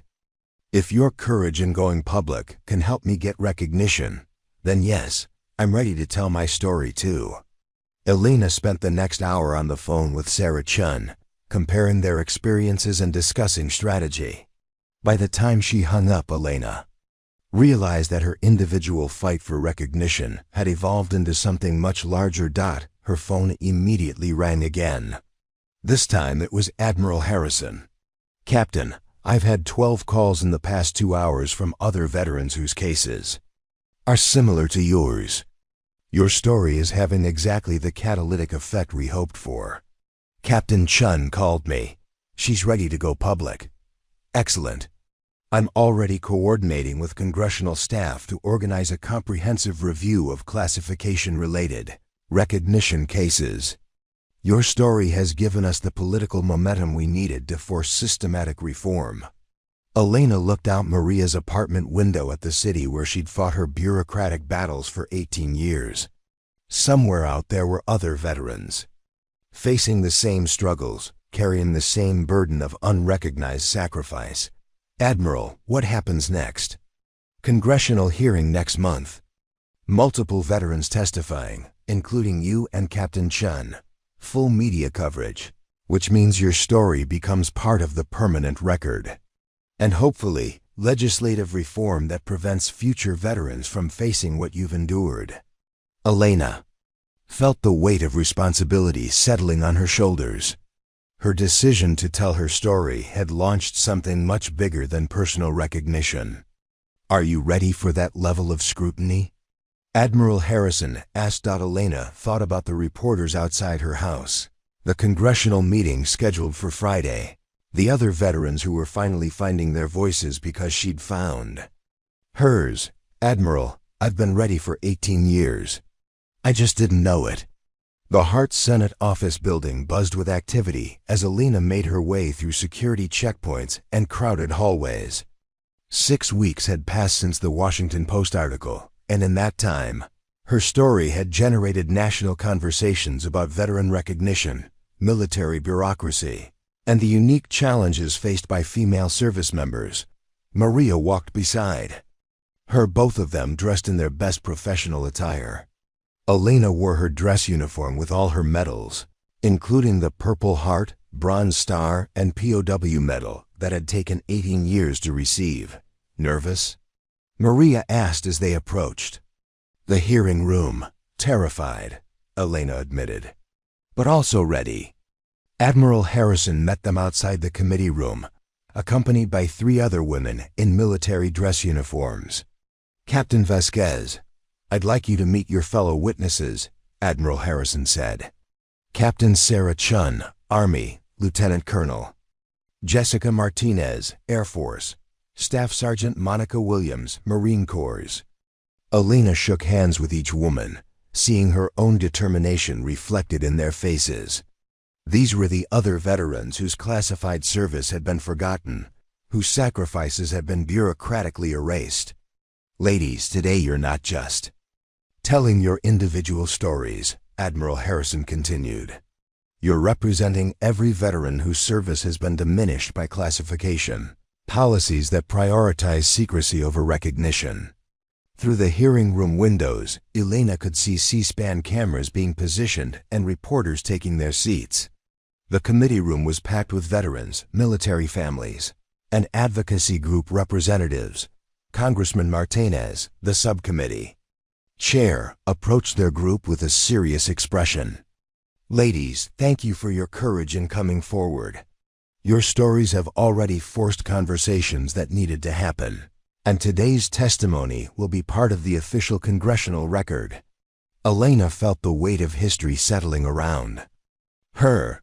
Everything she said today would become part of the permanent record of American military service.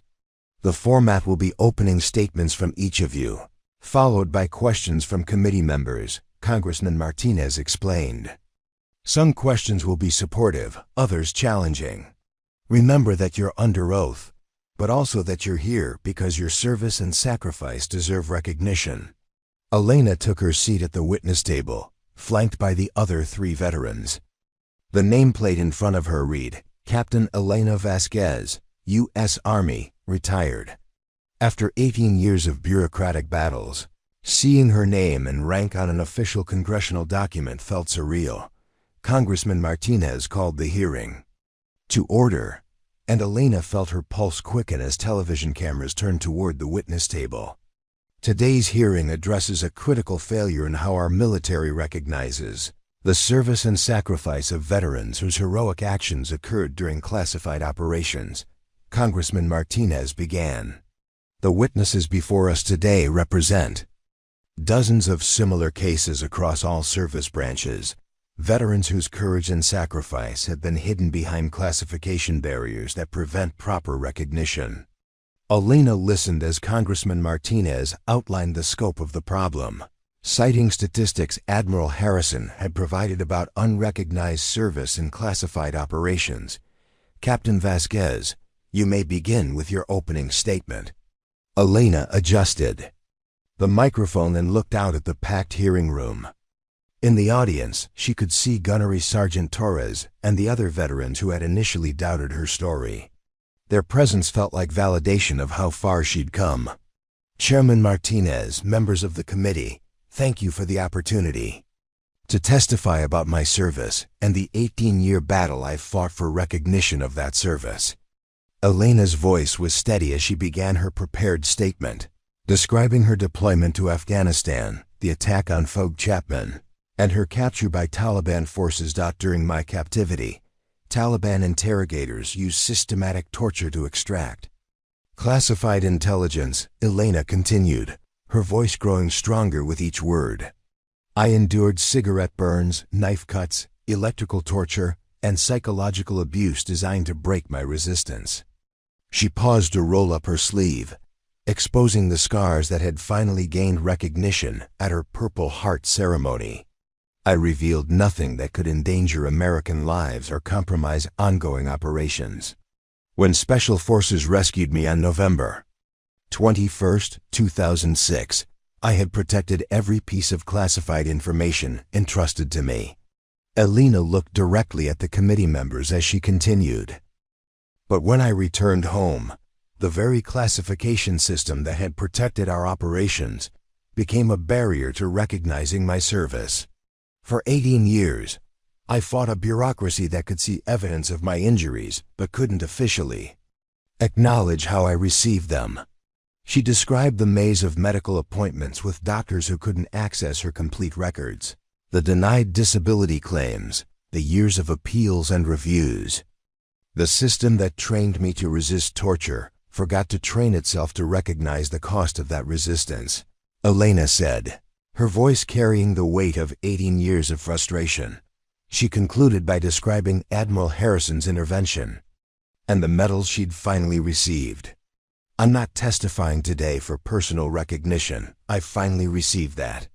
I'm here for every veteran whose classified service has been forgotten, whose sacrifice has been bureaucratically erased, whose courage deserves the same recognition we give to service members whose heroism occurred in unclassified operations. Applause filled the hearing room as Elena finished her statement. Congressman Martinez allowed it to continue for several moments before calling for order. Captain Sheen testified next, describing her 3 days in insurgent captivity in Iraq and the 15-year bureaucratic battle that followed. Her voice broke when she described watching her young son ask why other veterans had medals that his mother deserved but couldn't receive. Lieutenant Colonel Martinez told of being shot down over Syria, her classified rescue operation, and the ongoing denial of her Purple Heart application. Staff Sergeant Williams described a classified operation in Somalia that resulted in multiple casualties and her continued fight for recognition of her combat injuries. By the time all 4 women had completed their statements, the hearing room was completely silent except for the soft clicking of cameras. Congressman Martinez began the questioning session. Captain Vasquez, you mentioned that Admiral Harrison's long search. Can you explain why it took so long for someone in authority to advocate for your case? Elena glanced at Admiral Harrison, who nodded encouragingly. Congressman, I believe the classification system created institutional amnesia. The people who knew what happened to me either couldn't discuss it due to security clearances, or they moved on to other assignments and the institutional knowledge was lost.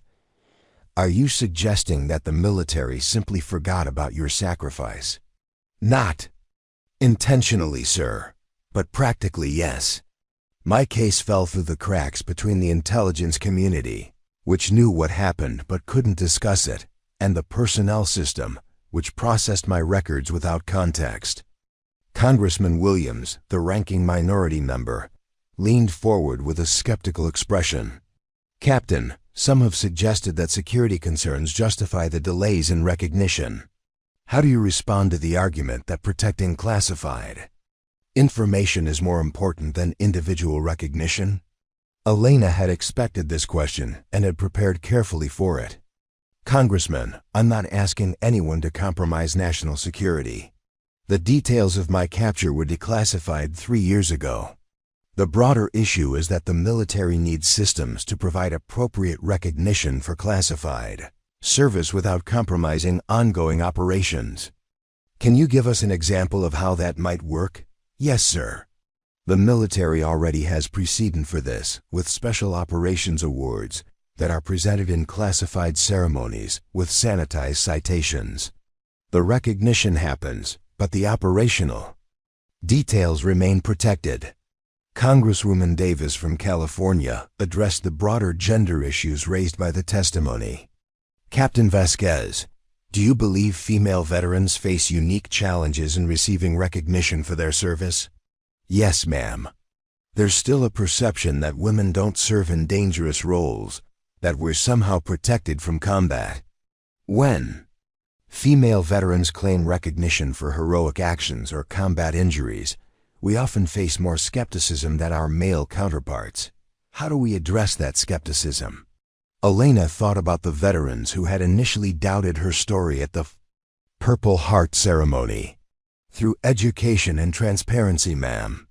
When people understand the reality of modern warfare, that there are no safe rear areas, that intelligence personnel and support troops face the same dangers as combat soldiers, the skepticism diminishes." Congressman Thompson from Pennsylvania focused on the bureaucratic failures. "Captain, you fought this battle for 18 years.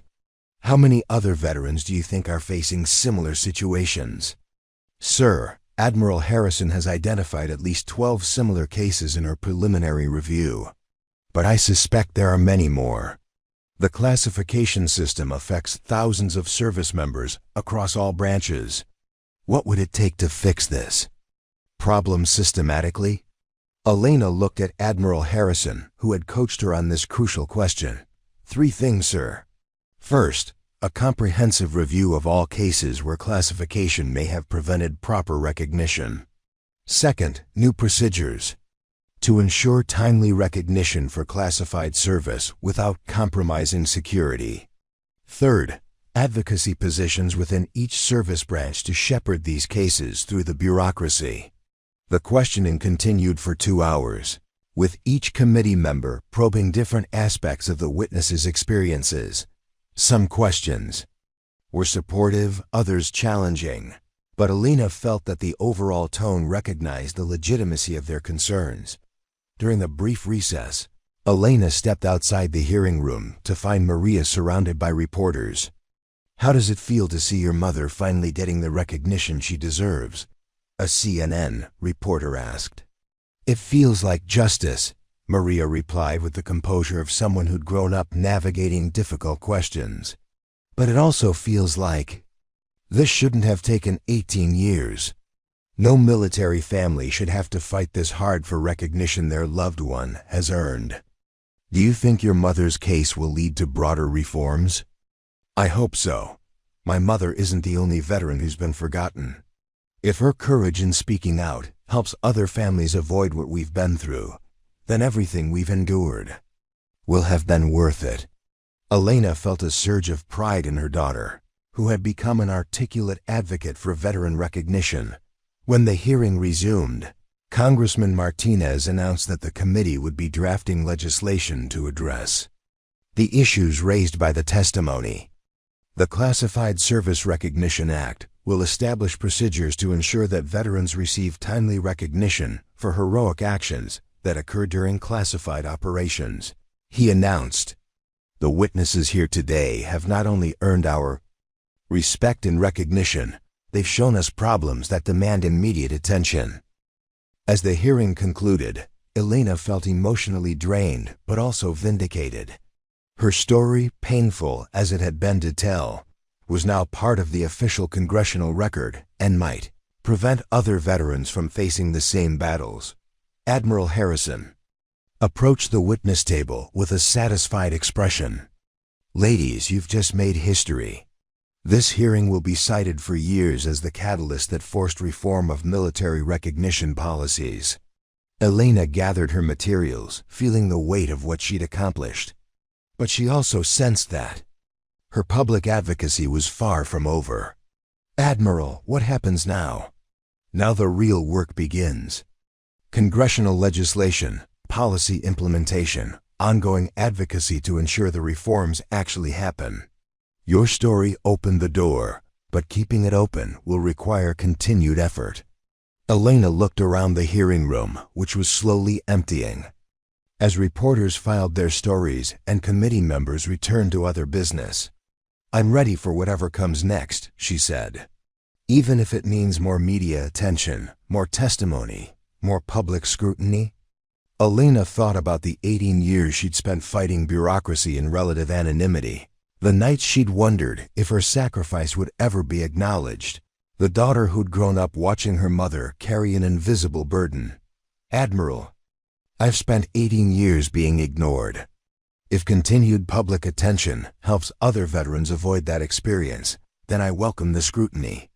As Elena left the Hart Building with Maria and Admiral Harrison, she realized that her individual fight for recognition had evolved into something much larger. She was no longer just a veteran seeking personal justice. She had become the face of systematic reform. The battle was far from over. But for the first time since returning from Afghanistan, Elena felt like she was winning. 3 months after the congressional hearing, Elena's life had settled into a new rhythm of structured chaos. Her home office had been converted into a command center for veteran advocacy, with filing cabinets full of cases similar to her own and a calendar packed with speaking engagements, media interviews, and congressional meetings. The Classified Service Recognition Act had passed the House with overwhelming bipartisan support and was making its way through the Senate.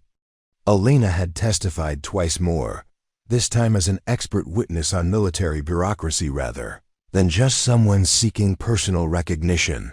But the most rewarding aspect of her new public role was the daily contact with other veterans who had found their voices because she had found hers.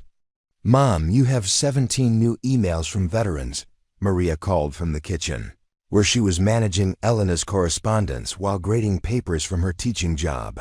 Elena looked up from the case file she was reviewing, a Navy SEAL whose classified mission injuries had been denied recognition for 8 years. "Any urgent ones?" A Marine from the Iraq War whose classified service is being questioned by the VA. Air Force intelligence officer who was wounded in a classified operation in Syria, and ... Maria paused, her voice taking on a different tone. "Someone claiming to be from the Taliban group that held you captive." Elena's blood froze. "What?" Maria brought the laptop to Elena's desk, pointing to an email with a subject line that made Elena's hands shake. "We remember Captain Vasquez." Elena stared at the message, her heart racing.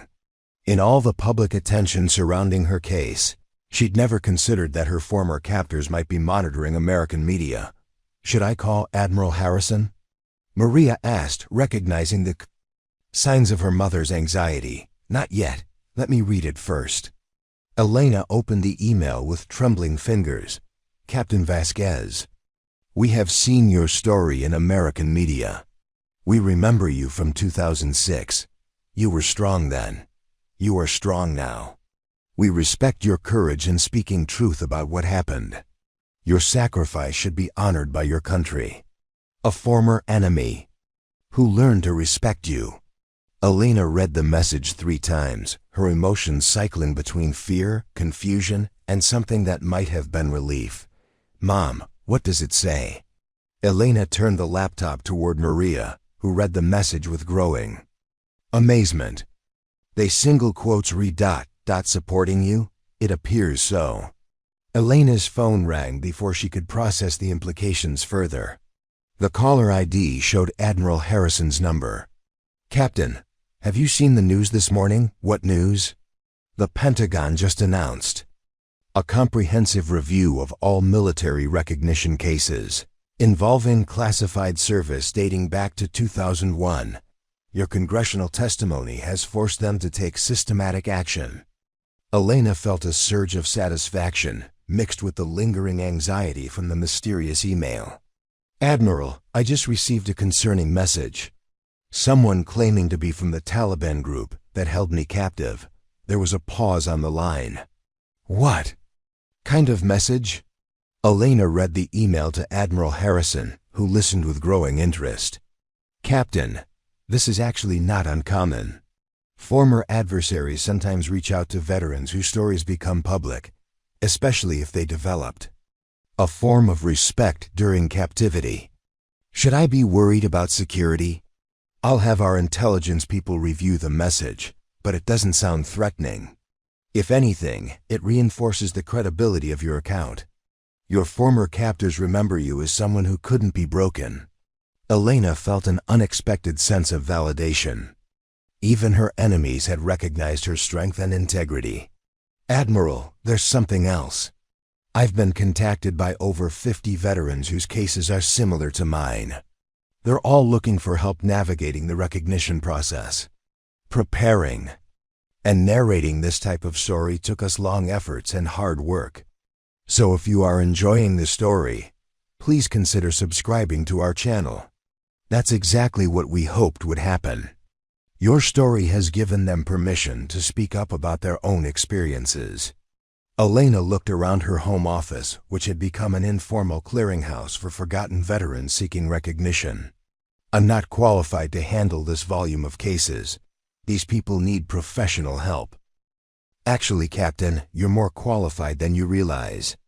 You've navigated the system successfully, you understand the bureaucratic obstacles, and you have credibility with both veterans and policymakers." Admiral Harrison paused before continuing. "I have a proposition for you. The Department of Veterans Affairs is creating a new position, Special Advocate for Classified Service Recognition. It would be a federal appointment, working directly with veterans whose service in classified operations has prevented proper recognition."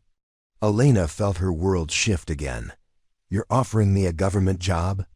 "I'm offering you the chance to institutionalize the advocacy work you're already doing. Instead of helping veterans one at a time from your kitchen table, you'd have resources, staff, and official authority to address these cases systematically." Elena looked at Maria, who had been listening to the conversation with growing excitement. "What would that involve?" "Relocating to Washington, D.C., managing a team of advocates and investigators, working directly with congressional staff and Pentagon officials. Essentially, you'd become the official voice for veterans whose service has been forgotten." Elena felt overwhelmed by the scope of what Admiral Harrison was proposing. "Can I think about it?" "Of course. But Captain, this position was created specifically because of your advocacy. The Secretary of Veterans Affairs wants someone with your experience and credibility to lead this effort." After ending the call, Elena sat quietly in her office, processing the magnitude of what had been offered. "You're going to take it, aren't you?" Maria said, settling into the chair across from Elena's desk. "I don't know. It would mean leaving everything we've built here, uprooting your life again." Maria smiled. "Mom, my life has been uprooted by your service since I was born. At least this time, it would be for something positive and forward-looking." Elena considered her daughter's words. "This line adds nothing new. What about your teaching job? There are schools in Washington. And honestly, watching you help other veterans over the past few months has been more inspiring than anything I've done in my classroom." Elena's phone buzzed with a text message from an unknown number. "Captain Vasquez, I saw your story on the news. I'm a female veteran dealing with similar recognition issues. Can you help me? Jessica Thompson, Army Intelligence." It was the third such message Elena had received that morning. Every day brought new requests for help from veterans who had been inspired by her public advocacy to seek recognition for their own classified service. "The emails and messages aren't going to stop," Elena said to Maria. "If anything, they're increasing as word spreads through the veteran community, which is exactly why you need official authority and resources to help them properly." Elena walked to her window and looked out at the neighborhood where she'd raised Maria and fought her 18-year battle for recognition. It was a good life, but it had always been defined by struggle rather than purpose. The position Admiral Harrison had described would transform her from a victim of bureaucratic failure into an official advocate for systematic reform. It would give her the resources to help not just individual veterans, but to prevent future cases like her own. Her phone rang again. This time it was Congressman Martinez. "Captain Vasquez, I hope Admiral Harrison has spoken with you about the VA position." "Yes, sir. I'm considering it." "Captain, I want you to know that this position exists because of your courage in speaking out. The Classified Service Recognition Act is going to pass, but we need someone with your experience to ensure it's implemented properly." Elena felt the weight of expectation settling on her shoulders. "Congressman, I'm not a bureaucrat. I'm just a veteran who fought for recognition. That's exactly why you're the right person for this job. You understand the system from the veteran's perspective. You know where it fails and how to fix it." Elena looked at Maria, who was nodding encouragingly. "If I take this position, I want assurance that I'll have real authority to make changes, not just to study problems. You'll report directly to the Secretary of Veterans Affairs with a mandate to reform recognition policies across all service branches. You'll have budget authority, staffing flexibility, and direct access to congressional leadership." Elena realized that this was the opportunity she'd been unconsciously preparing for throughout her 18-year battle. "When would you need an answer?" "The sooner the better. There are dozens of cases waiting for review, and they need an advocate who understands their struggles." After ending the call, Elena made her decision. "Maria, how do you feel about moving to Washington?" "I feel like we're finally moving towards something, instead of just fighting against something," Maria replied with a smile. Elena called Admiral Harrison back immediately. "Admiral, I accept the position." "Excellent. When can you start?" "Give me 2 weeks to wrap up things here and find Maria a teaching position in the DC area." "Consider it done." "Captain, you're about to embark on the most important mission of your career." Elena looked around her home office, which would soon be replaced by a government office with official authority and resources. After 18 years of fighting the system as an outsider, she was about to become part of it, but on her own terms, with a mission to reform it from within. "Admiral, there's one more thing. I want Captain Chun, Lieutenant Colonel Martinez, and Staff Sergeant Williams to be part of my team. They understand these issues as well as I do." "Already arranged. They're all being offered positions as regional advocates." Elena felt a surge of excitement about the work ahead. For the first time since returning from Afghanistan, she felt like her sacrifice was serving a larger purpose. The battle for recognition had evolved into a mission to ensure no veteran would be forgotten again. We're approaching the climactic moments of this epic tale, and the transformation has been remarkable. Elena's journey from forgotten POW to national advocate represents not just personal triumph, but systematic change that will help countless other veterans. Creating stories of this scope and detail requires careful plotting of both character development and larger thematic elements. We've watched Elena evolve from victim to survivor to advocate to leader. If this story has drawn you in and kept you engaged, please share this epic with anyone who loves immersive storytelling about courage, justice, and the power of speaking truth to power. Now let's witness how Elena's new mission unfolds and the lasting impact of her courage. 6 months later. Elena sat in her corner office on the 7th floor of the Department of Veterans Affairs building, overlooking the National Mall. Through her window, she could see the Vietnam Veterans Memorial, a stark reminder of how the nation had once failed to properly honor those who served. Her official title was Special Advocate for Classified Service Recognition, but the veterans who contacted her office simply called her the Captain. Her team had grown from the original 4 women who testified at the congressional hearing to a staff of 12 advocates, investigators, and support personnel. The walls of her office were lined with case files, each one representing a veteran whose service had been forgotten, whose sacrifice had been bureaucratically erased. But they were also filled with success stories, recognition finally granted, medals awarded, benefits approved after years of denial. "Ma'am, we have the weekly case review meeting in 10 minutes, announced Lieutenant Sarah Kim, Elena's chief of staff and a Navy intelligence veteran who had fought her own recognition battle before joining Elena's team. Elena nodded, gathering the files for 3 cases they would discuss today. A Special Forces medic whose classified actions in Somalia deserved the Silver Star. An Air Force pilot whose classified rescue mission merited recognition. And a Marine intelligence analyst whose classified service in Syria had resulted in injuries the VA had denied for 6 years. The conference room was filled with her team, all veterans who had either fought their own recognition battles or specialized in navigating military bureaucracy. Captain Chun had become the lead advocate for Army cases. Lieutenant Colonel Martinez handled Air Force issues, and Staff Sergeant Williams managed Marine Corps cases.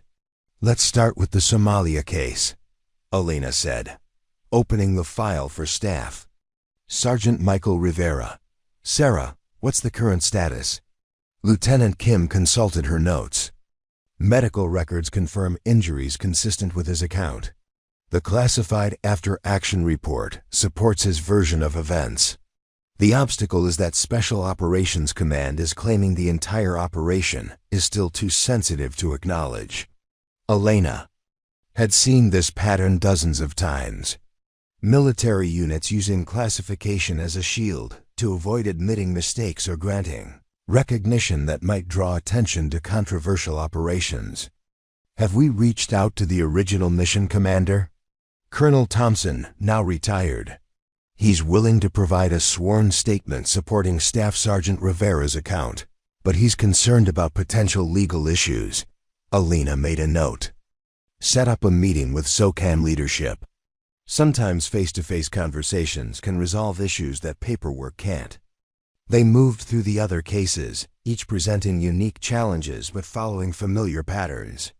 Classification policies designed to protect national security being used to avoid accountability for how veterans were treated.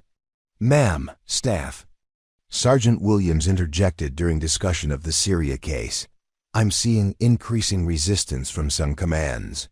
They seem to view our office as a threat to their authority." Elena had anticipated this pushback. Her office's success in overturning denied recognition cases was generating attention that some commanders found uncomfortable. "What kind of resistance?" "Slow-walking document requests, claiming they can't locate records that we know exist, questioning our authority to review their decisions." Elena felt familiar frustration rising. Even with official authority and congressional support, she was still fighting bureaucratic resistance. "Any suggestions on how to address this?" Captain Chun spoke up. "Congressional pressure. When commanders know that senators and representatives are tracking these cases, they become much more cooperative." Elena nodded. She'd learned to use her congressional relationship strategically, applying political pressure when bureaucratic persuasion failed. "Lieutenant Kim, schedule a briefing with Senator Williams' staff on the Syria case. Sometimes a congressional inquiry letter can work miracles." The meeting was interrupted by Elena's secretary. "Ma'am, you have a call from Admiral Harrison. She says it's urgent." Elena took the call in her office, wondering what new crisis had emerged. "Captain, we have a situation." The Pentagon is pushing back against the Classified Service Recognition Act implementation. They're claiming it's creating security risks. Elena felt her stomach drop. The legislation that had emerged from her congressional testimony was the foundation for everything her office accomplished. What kind of security risks? They're arguing that reviewing classified operations for recognition purposes requires exposing sensitive information to too many people. Some are suggesting we suspend the program pending a security review.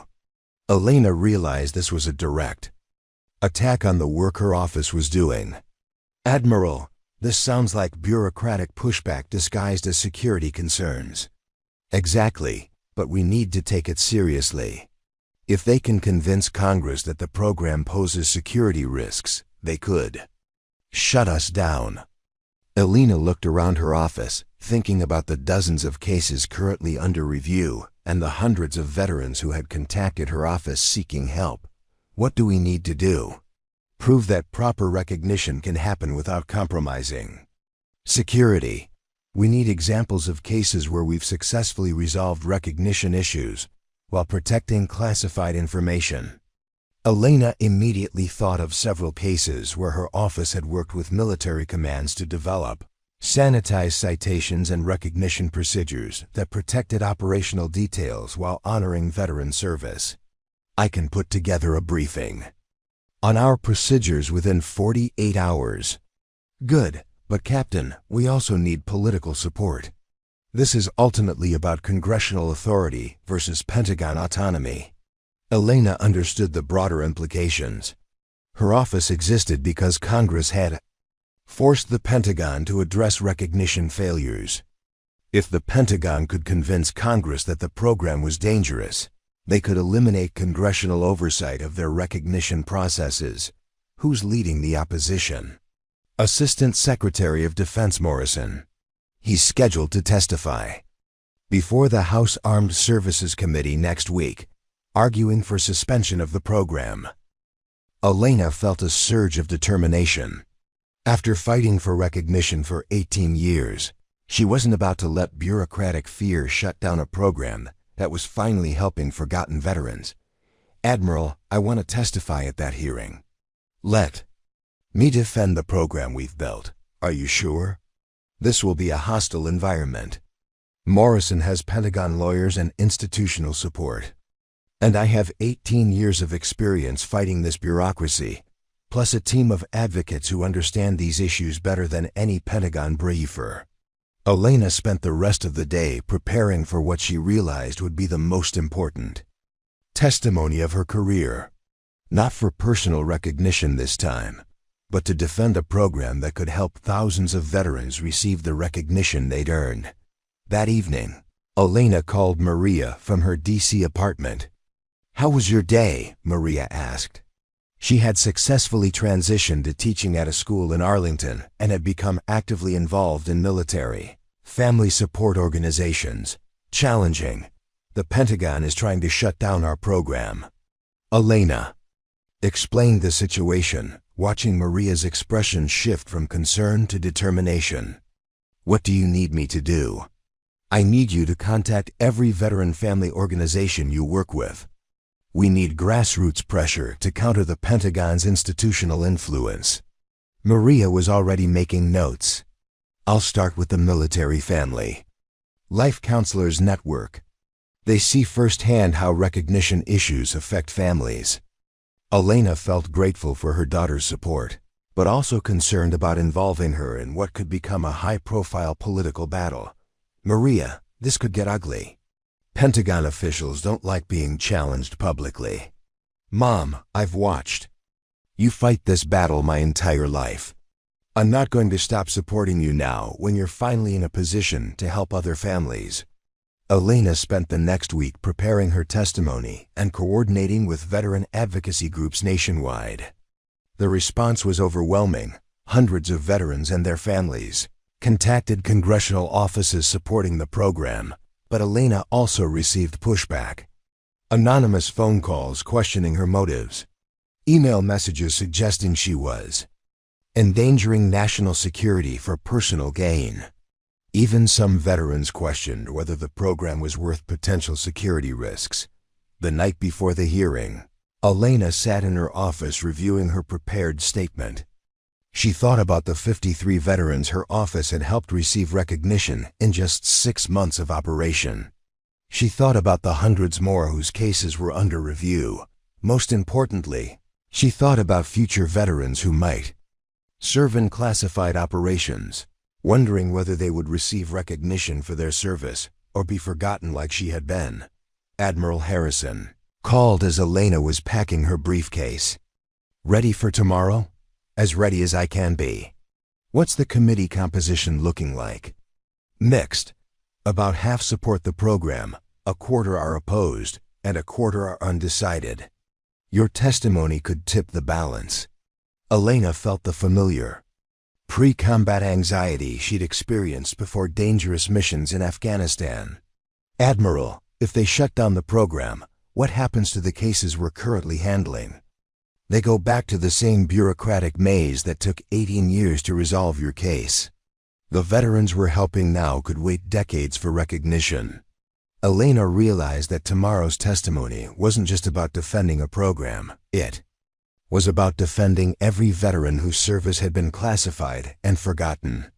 "Then I guess I'd better give the testimony of my life." As Elena left her office that night, she looked at the case files stacked on her desk. Each one represented a person who had served with honor and been failed by the system.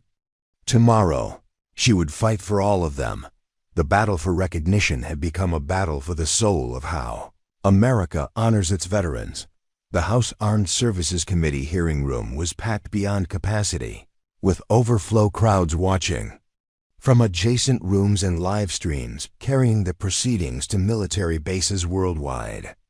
Elena had testified before Congress several times since her initial appearance, but this hearing felt different, more consequential, more hostile.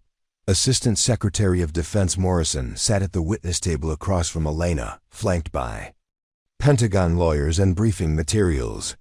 His opening statement had been a carefully crafted argument that the classified service recognition program posed unacceptable security risks and should be suspended pending a comprehensive review. The Department of Defense cannot fulfill its primary mission of national security if we compromise operational security for individual recognition, Morrison had concluded. We must prioritize collective security over individual acknowledgement. Elena knew that Morrison's argument would resonate with committee members concerned about national security. She also knew that her response needed to be both emotional and factual, acknowledging security concerns, while demonstrating that proper recognition was possible without compromising classified information. Congressman Martinez, now chairing the full Armed Services Committee, called Elena to testify.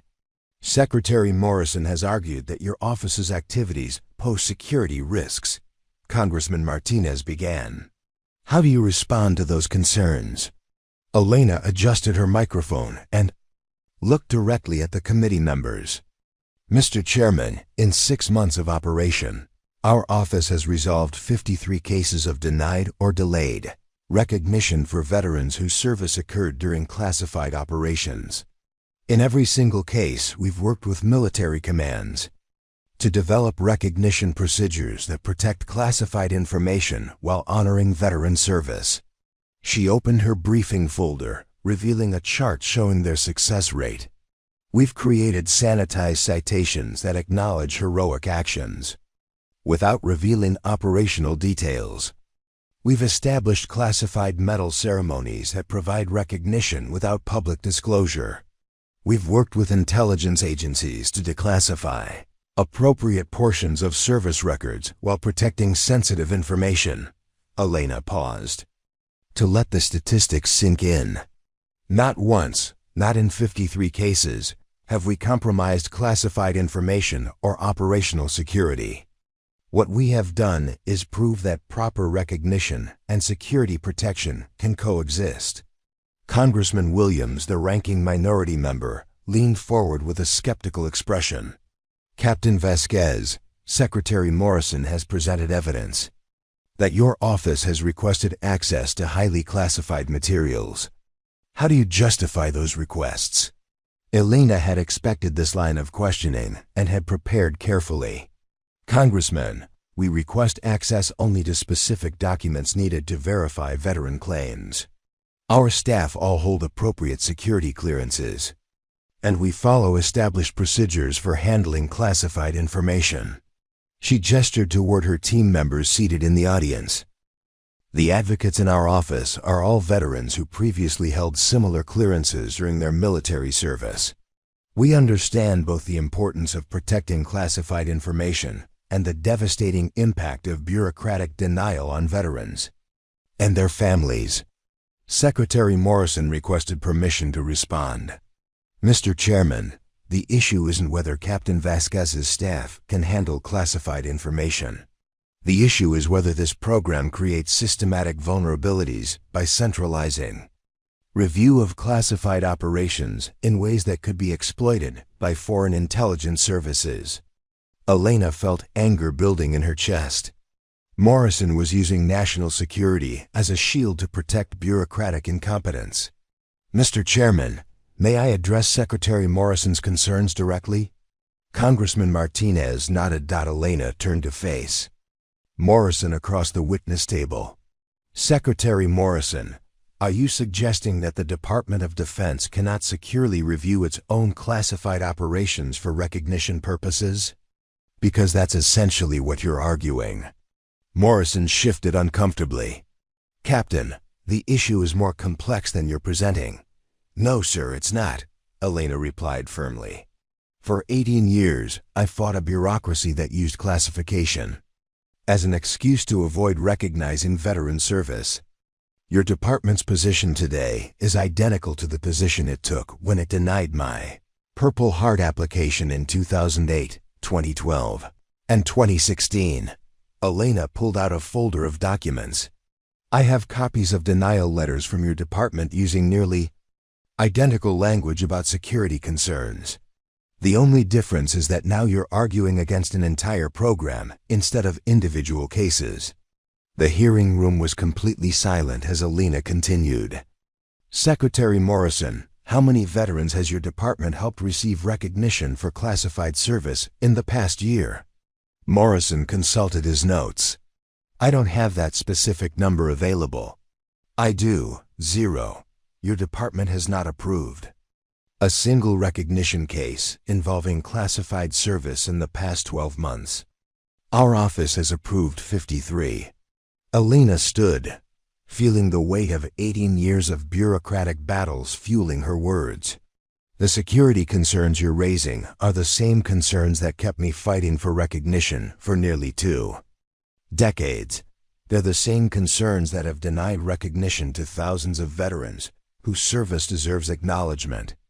She gestured toward the packed hearing room. Look around this room, Secretary Morrison. These are veterans and their families who have been failed by the very bureaucracy you're defending. They're not asking you to compromise national security. They're asking you to do your job. Congressman Martinez called for order as applause erupted from the audience. Captain Vasquez, Morrison said, his professional composure showing cracks. You're oversimplifying complex security issues, and you're overcomplicating basic fairness, Elena shot back. Secretary Morrison, have you ever served in a classified operation? Have you ever wondered whether your service would be acknowledged if you were wounded or killed in action? Morrison didn't answer. Elena pressed her advantage. Because I have. I spent 6 days being tortured by Taliban interrogators who wanted classified information that could have gotten American soldiers killed. I protected that information, but when I came home, the same classification system that protected our operations was used to deny recognition of my sacrifice. Elena's voice carried 18 years of frustration and determination. You want to shut down our program because it's successful, because it proves that your department's claims about security concerns are false, because it demonstrates that the real issue isn't protecting classified information, it's protecting bureaucratic authority.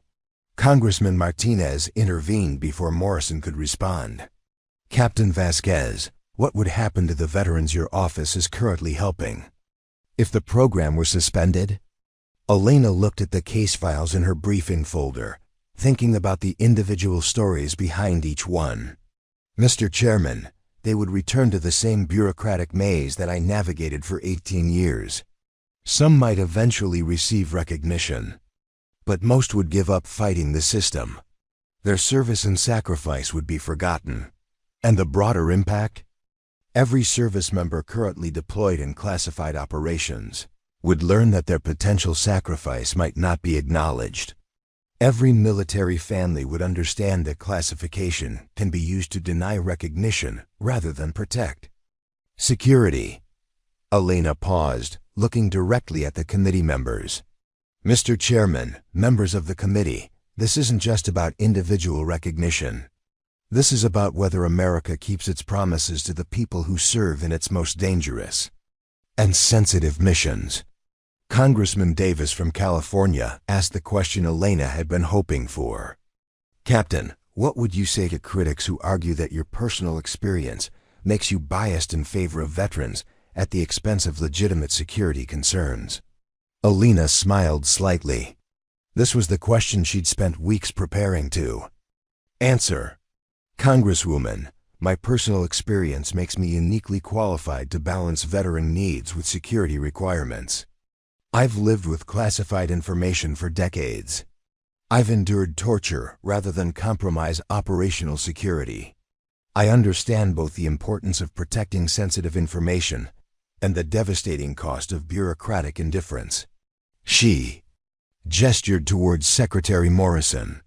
The difference between Secretary Morrison and me is that I've experienced both sides of this issue. He's only seen it from inside the Pentagon bureaucracy. Elena concluded her testimony by reading from letters she'd received from veterans whose cases her office had resolved. Captain Vasquez, after 8 years of fighting for recognition, your office resolved my case in 6 weeks. Thank you for giving me back my honor. Staff Sergeant Michael Rivera, Somalia veteran. The medal ceremony you arranged allowed my family to finally understand what I went through during my deployment. Thank you for making my service visible. Lieutenant Colonel Sarah Johnson, Iraq veteran. Elena looked up from the letters. Mr. Chairman, these aren't just success stories. They're proof that proper recognition and security protection can coexist. They're evidence that America can honor its veterans without compromising its security. The hearing continued for 2 more hours, with other witnesses and extensive questioning, but Elena sensed that her direct confrontation with Secretary Morrison had shifted the committee's perspective. Several members who had seemed sympathetic to Pentagon concerns began asking pointed questions about why the Department of Defense hadn't developed its own procedures for recognizing classified service. As the hearing concluded, Congressman Martinez announced that the committee would vote on the program's continuation within 2 weeks. Elena gathered her materials, feeling emotionally drained but cautiously optimistic. In the audience she could see veterans and their families who had traveled from across the country to support the program. Their presence reminded her that this battle was about more than bureaucratic procedures. It was about whether America would honor its promises to those who served in its most dangerous missions. Admiral Harrison approached Elena as she left. The witness table. That was extraordinary testimony, Captain. You didn't just defend the program. You exposed the fundamental flaws in the Pentagon's position. Do you think it was enough? We'll know in 2 weeks. But regardless of the committee's decision, you've forced a national conversation about how we treat veterans whose service involves classified operations. Elena looked around the hearing room, which was slowly emptying as reporters filed their stories and committee members returned to other business. Admiral, if they shut down the program, I want you to know that these 6 months have been the most meaningful work of my career.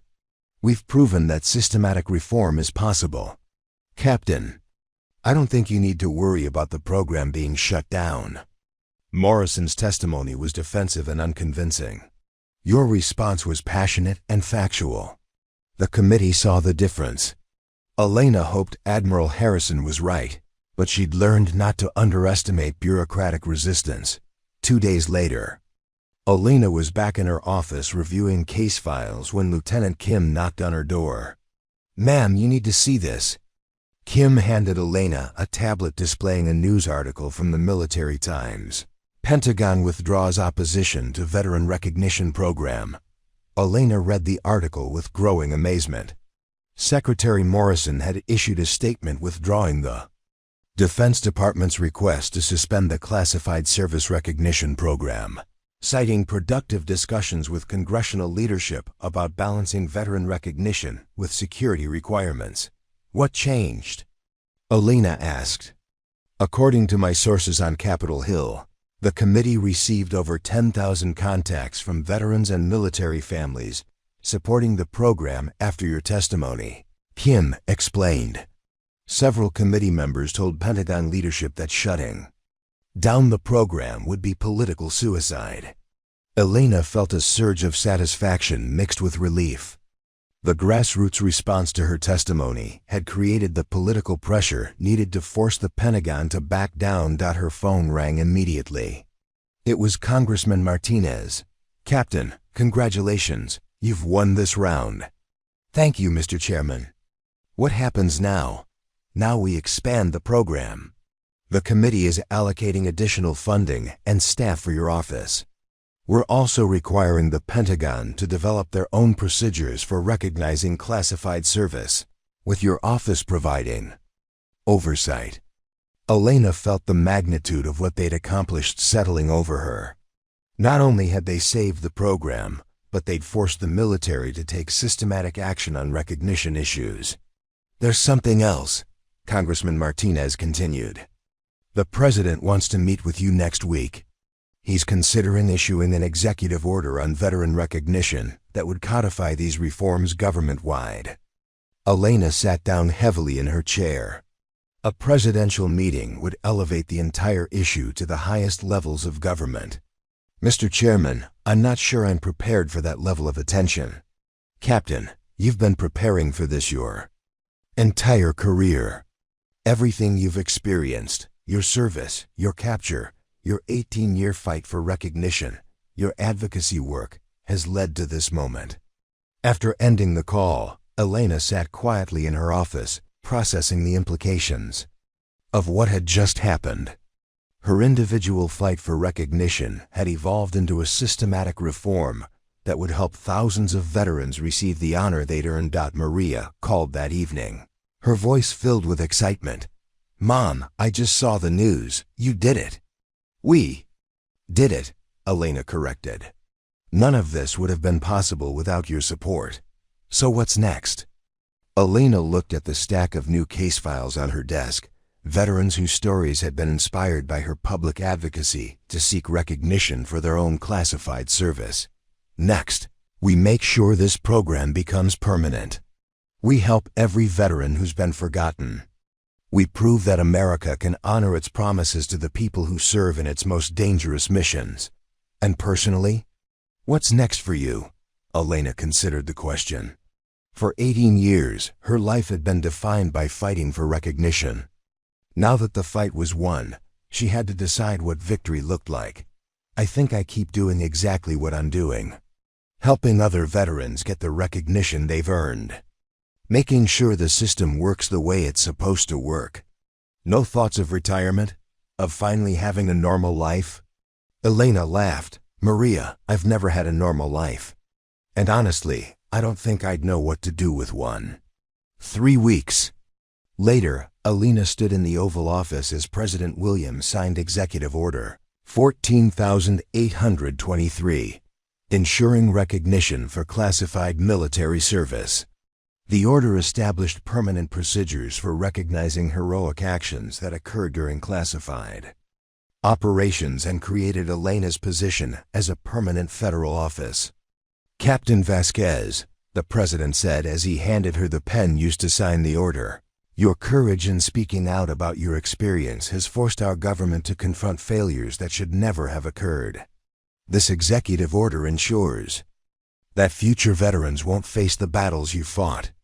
Elena accepted the pen, thinking about the 18-year journey that had brought her to this moment. Mr. President, this isn't just about recognition. It's about keeping faith with the people who serve our country in its most dangerous and sensitive missions. After the ceremony, Elena returned to her office to find her team celebrating with cake and champagne. Staff Sergeant Williams raised a toast to Captain Vasquez, who proved that one person can force an entire system to change. Elena raised her glass but corrected the sentiment. To all the veterans who've been forgotten, whose stories gave our mission meaning. And to the future, veterans who'll receive the recognition they earn because of the system we've built together. As the celebration continued around her, Elena looked out her window at the National Mall, where monuments honored American service members from every conflict in the nation's history. Soon, she realized those monuments would represent not just the honored dead, but also the living veterans whose service had been properly recognized regardless of its classified nature. The battle for recognition was finally won. Elena stood at the podium in the Ronald Reagan Building, addressing the 5th Annual Conference on Classified Service Recognition. The audience included representatives from all service branches, congressional staff, veteran advocates, and dozens of veterans whose cases had been resolved through the program she'd helped create. 5 years ago, the concept of systematic recognition for classified service seemed impossible, Elena began, looking out at the packed auditorium. Today, we've processed over 1,200 cases, with a 94% success rate in achieving appropriate recognition for veterans whose service had been forgotten. She gestured toward a display showing statistics from the program's work, medals awarded, benefits granted, families supported. But the numbers only tell part of the story. The real measure of our success is the restoration of trust between veterans and the institutions they served. Elena paused to look at Maria, who was now working as a policy analyst for the Department of Veterans Affairs and had become a national advocate for military families. When I first told my story, I was fighting for personal recognition. Today, that fight has evolved into a permanent system that ensures no veteran service will be forgotten because of classification policies. In the audience, Elena could see Admiral Harrison, now retired, but serving on the program's advisory board. Captain Chun, who had become Elena's deputy director. Lieutenant Colonel Martinez and Staff Sergeant Williams, both regional directors. In the program, Elena concluded her remarks by reading from a letter she'd received that morning. Captain Vasquez, I'm writing to thank you for creating the program that finally recognized my father's service in Vietnam. He died in 2019 without ever receiving acknowledgement for the classified mission where he was wounded. Your office worked with our family to ensure he received a posthumous Purple Heart at Arlington National Cemetery. Thank you for giving us closure we never thought possible. Elena looked up from the letter. This program exists because individual veterans found the courage to speak out about systemic failures. It continues because dedicated professionals refuse to let bureaucracy triumph over justice. It succeeds because America has decided to keep faith with those who serve in its most dangerous missions. After the conference, Elena returned to her office for a final meeting of the day, a video call with a Marine veteran stationed in Japan whose classified service in the Pacific had resulted in injuries the VA had initially denied. Captain Vasquez, I can't tell you what it means to finally have someone who understands these issues, the Marine said, his image pixelated on Elena's computer screen. Sergeant Martinez, that's why this program exists. You served with honor, and that service deserves recognition regardless of its classified nature. Elena spent an hour walking the Marine through the recognition process, explaining how her office would work with his command to develop appropriate documentation while protecting sensitive information. As the call ended, Elena reflected on how Much had changed since that autumn day when she'd received her Purple Heart after years of bureaucratic battles. OR the long recognition fight, OR her ongoing struggle. Her individual struggle had become systematic reform that helped thousands of veterans receive the recognition they'd earned. Her phone buzzed with a text message from Maria. "Saw your speech online. Dad would be proud of what you've built." Elena smiled, thinking about Maria's father, who had died in Afghanistan when Maria was just 2 years old. His service had been properly recognized immediately because it occurred during conventional operations. The irony that Elena's classified service had taken decades to acknowledge, while his conventional service had been honored immediately, had always bothered her. But now, Elena realized classification would never again be a barrier to recognition. The system she'd helped create ensured that all service, classified or conventional, would receive appropriate acknowledgement. Elena packed her briefcase and prepared to leave her office. Tomorrow would bring new cases, new challenges, new opportunities to help veterans receive the recognition they'd earned. After 5 years of leading the program, she still found deep satisfaction in helping individual veterans navigate the system she'd once fought alone. As she walked through the VA building toward the parking garage, Elena passed the wall where her original Purple Heart citation was displayed alongside citations from other veterans, whose cases had led to systematic reforms. The display reminded visitors that individual courage could force institutional change.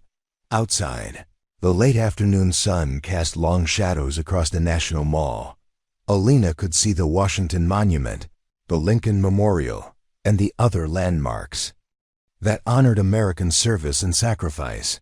Soon, she knew, there would be a monument specifically honoring prisoners of war and missing in action, a memorial that would acknowledge the specific sacrifices of those who had endured captivity or disappeared in service to their country. Elena's phone rang as she reached her car. The caller ID showed a number she didn't recognize. "Captain Vasquez, this is Colonel Thompson, Army Special Operations. I have a veteran whose classified service in Africa has resulted in recognition issues. Could your office help?"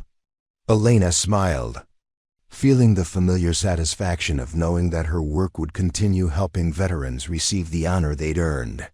"Colonel, that's exactly why we're here. Let me connect you with one of our advocates who specializes in special operations cases." As Elena drove home through Washington traffic, she reflected on the journey that had brought her from forgotten POW to national advocate for veteran recognition.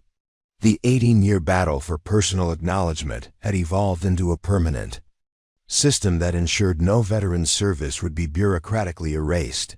Most importantly, Elena realized she had kept faith with every veteran who had ever served in classified operations, wondering whether their sacrifice would be acknowledged or forgotten. The system she'd helped create guaranteed that their service would be honored, their wounds recognized, their courage acknowledged. The battle for recognition was won, but the mission continued, ensuring that America would always honor its promises to those who served in its most dangerous and sensitive operations. What an absolutely incredible journey we've shared together. Elena's transformation from forgotten POW to national advocate represents triumph over bureaucratic indifference and the power of individual courage to force systematic change.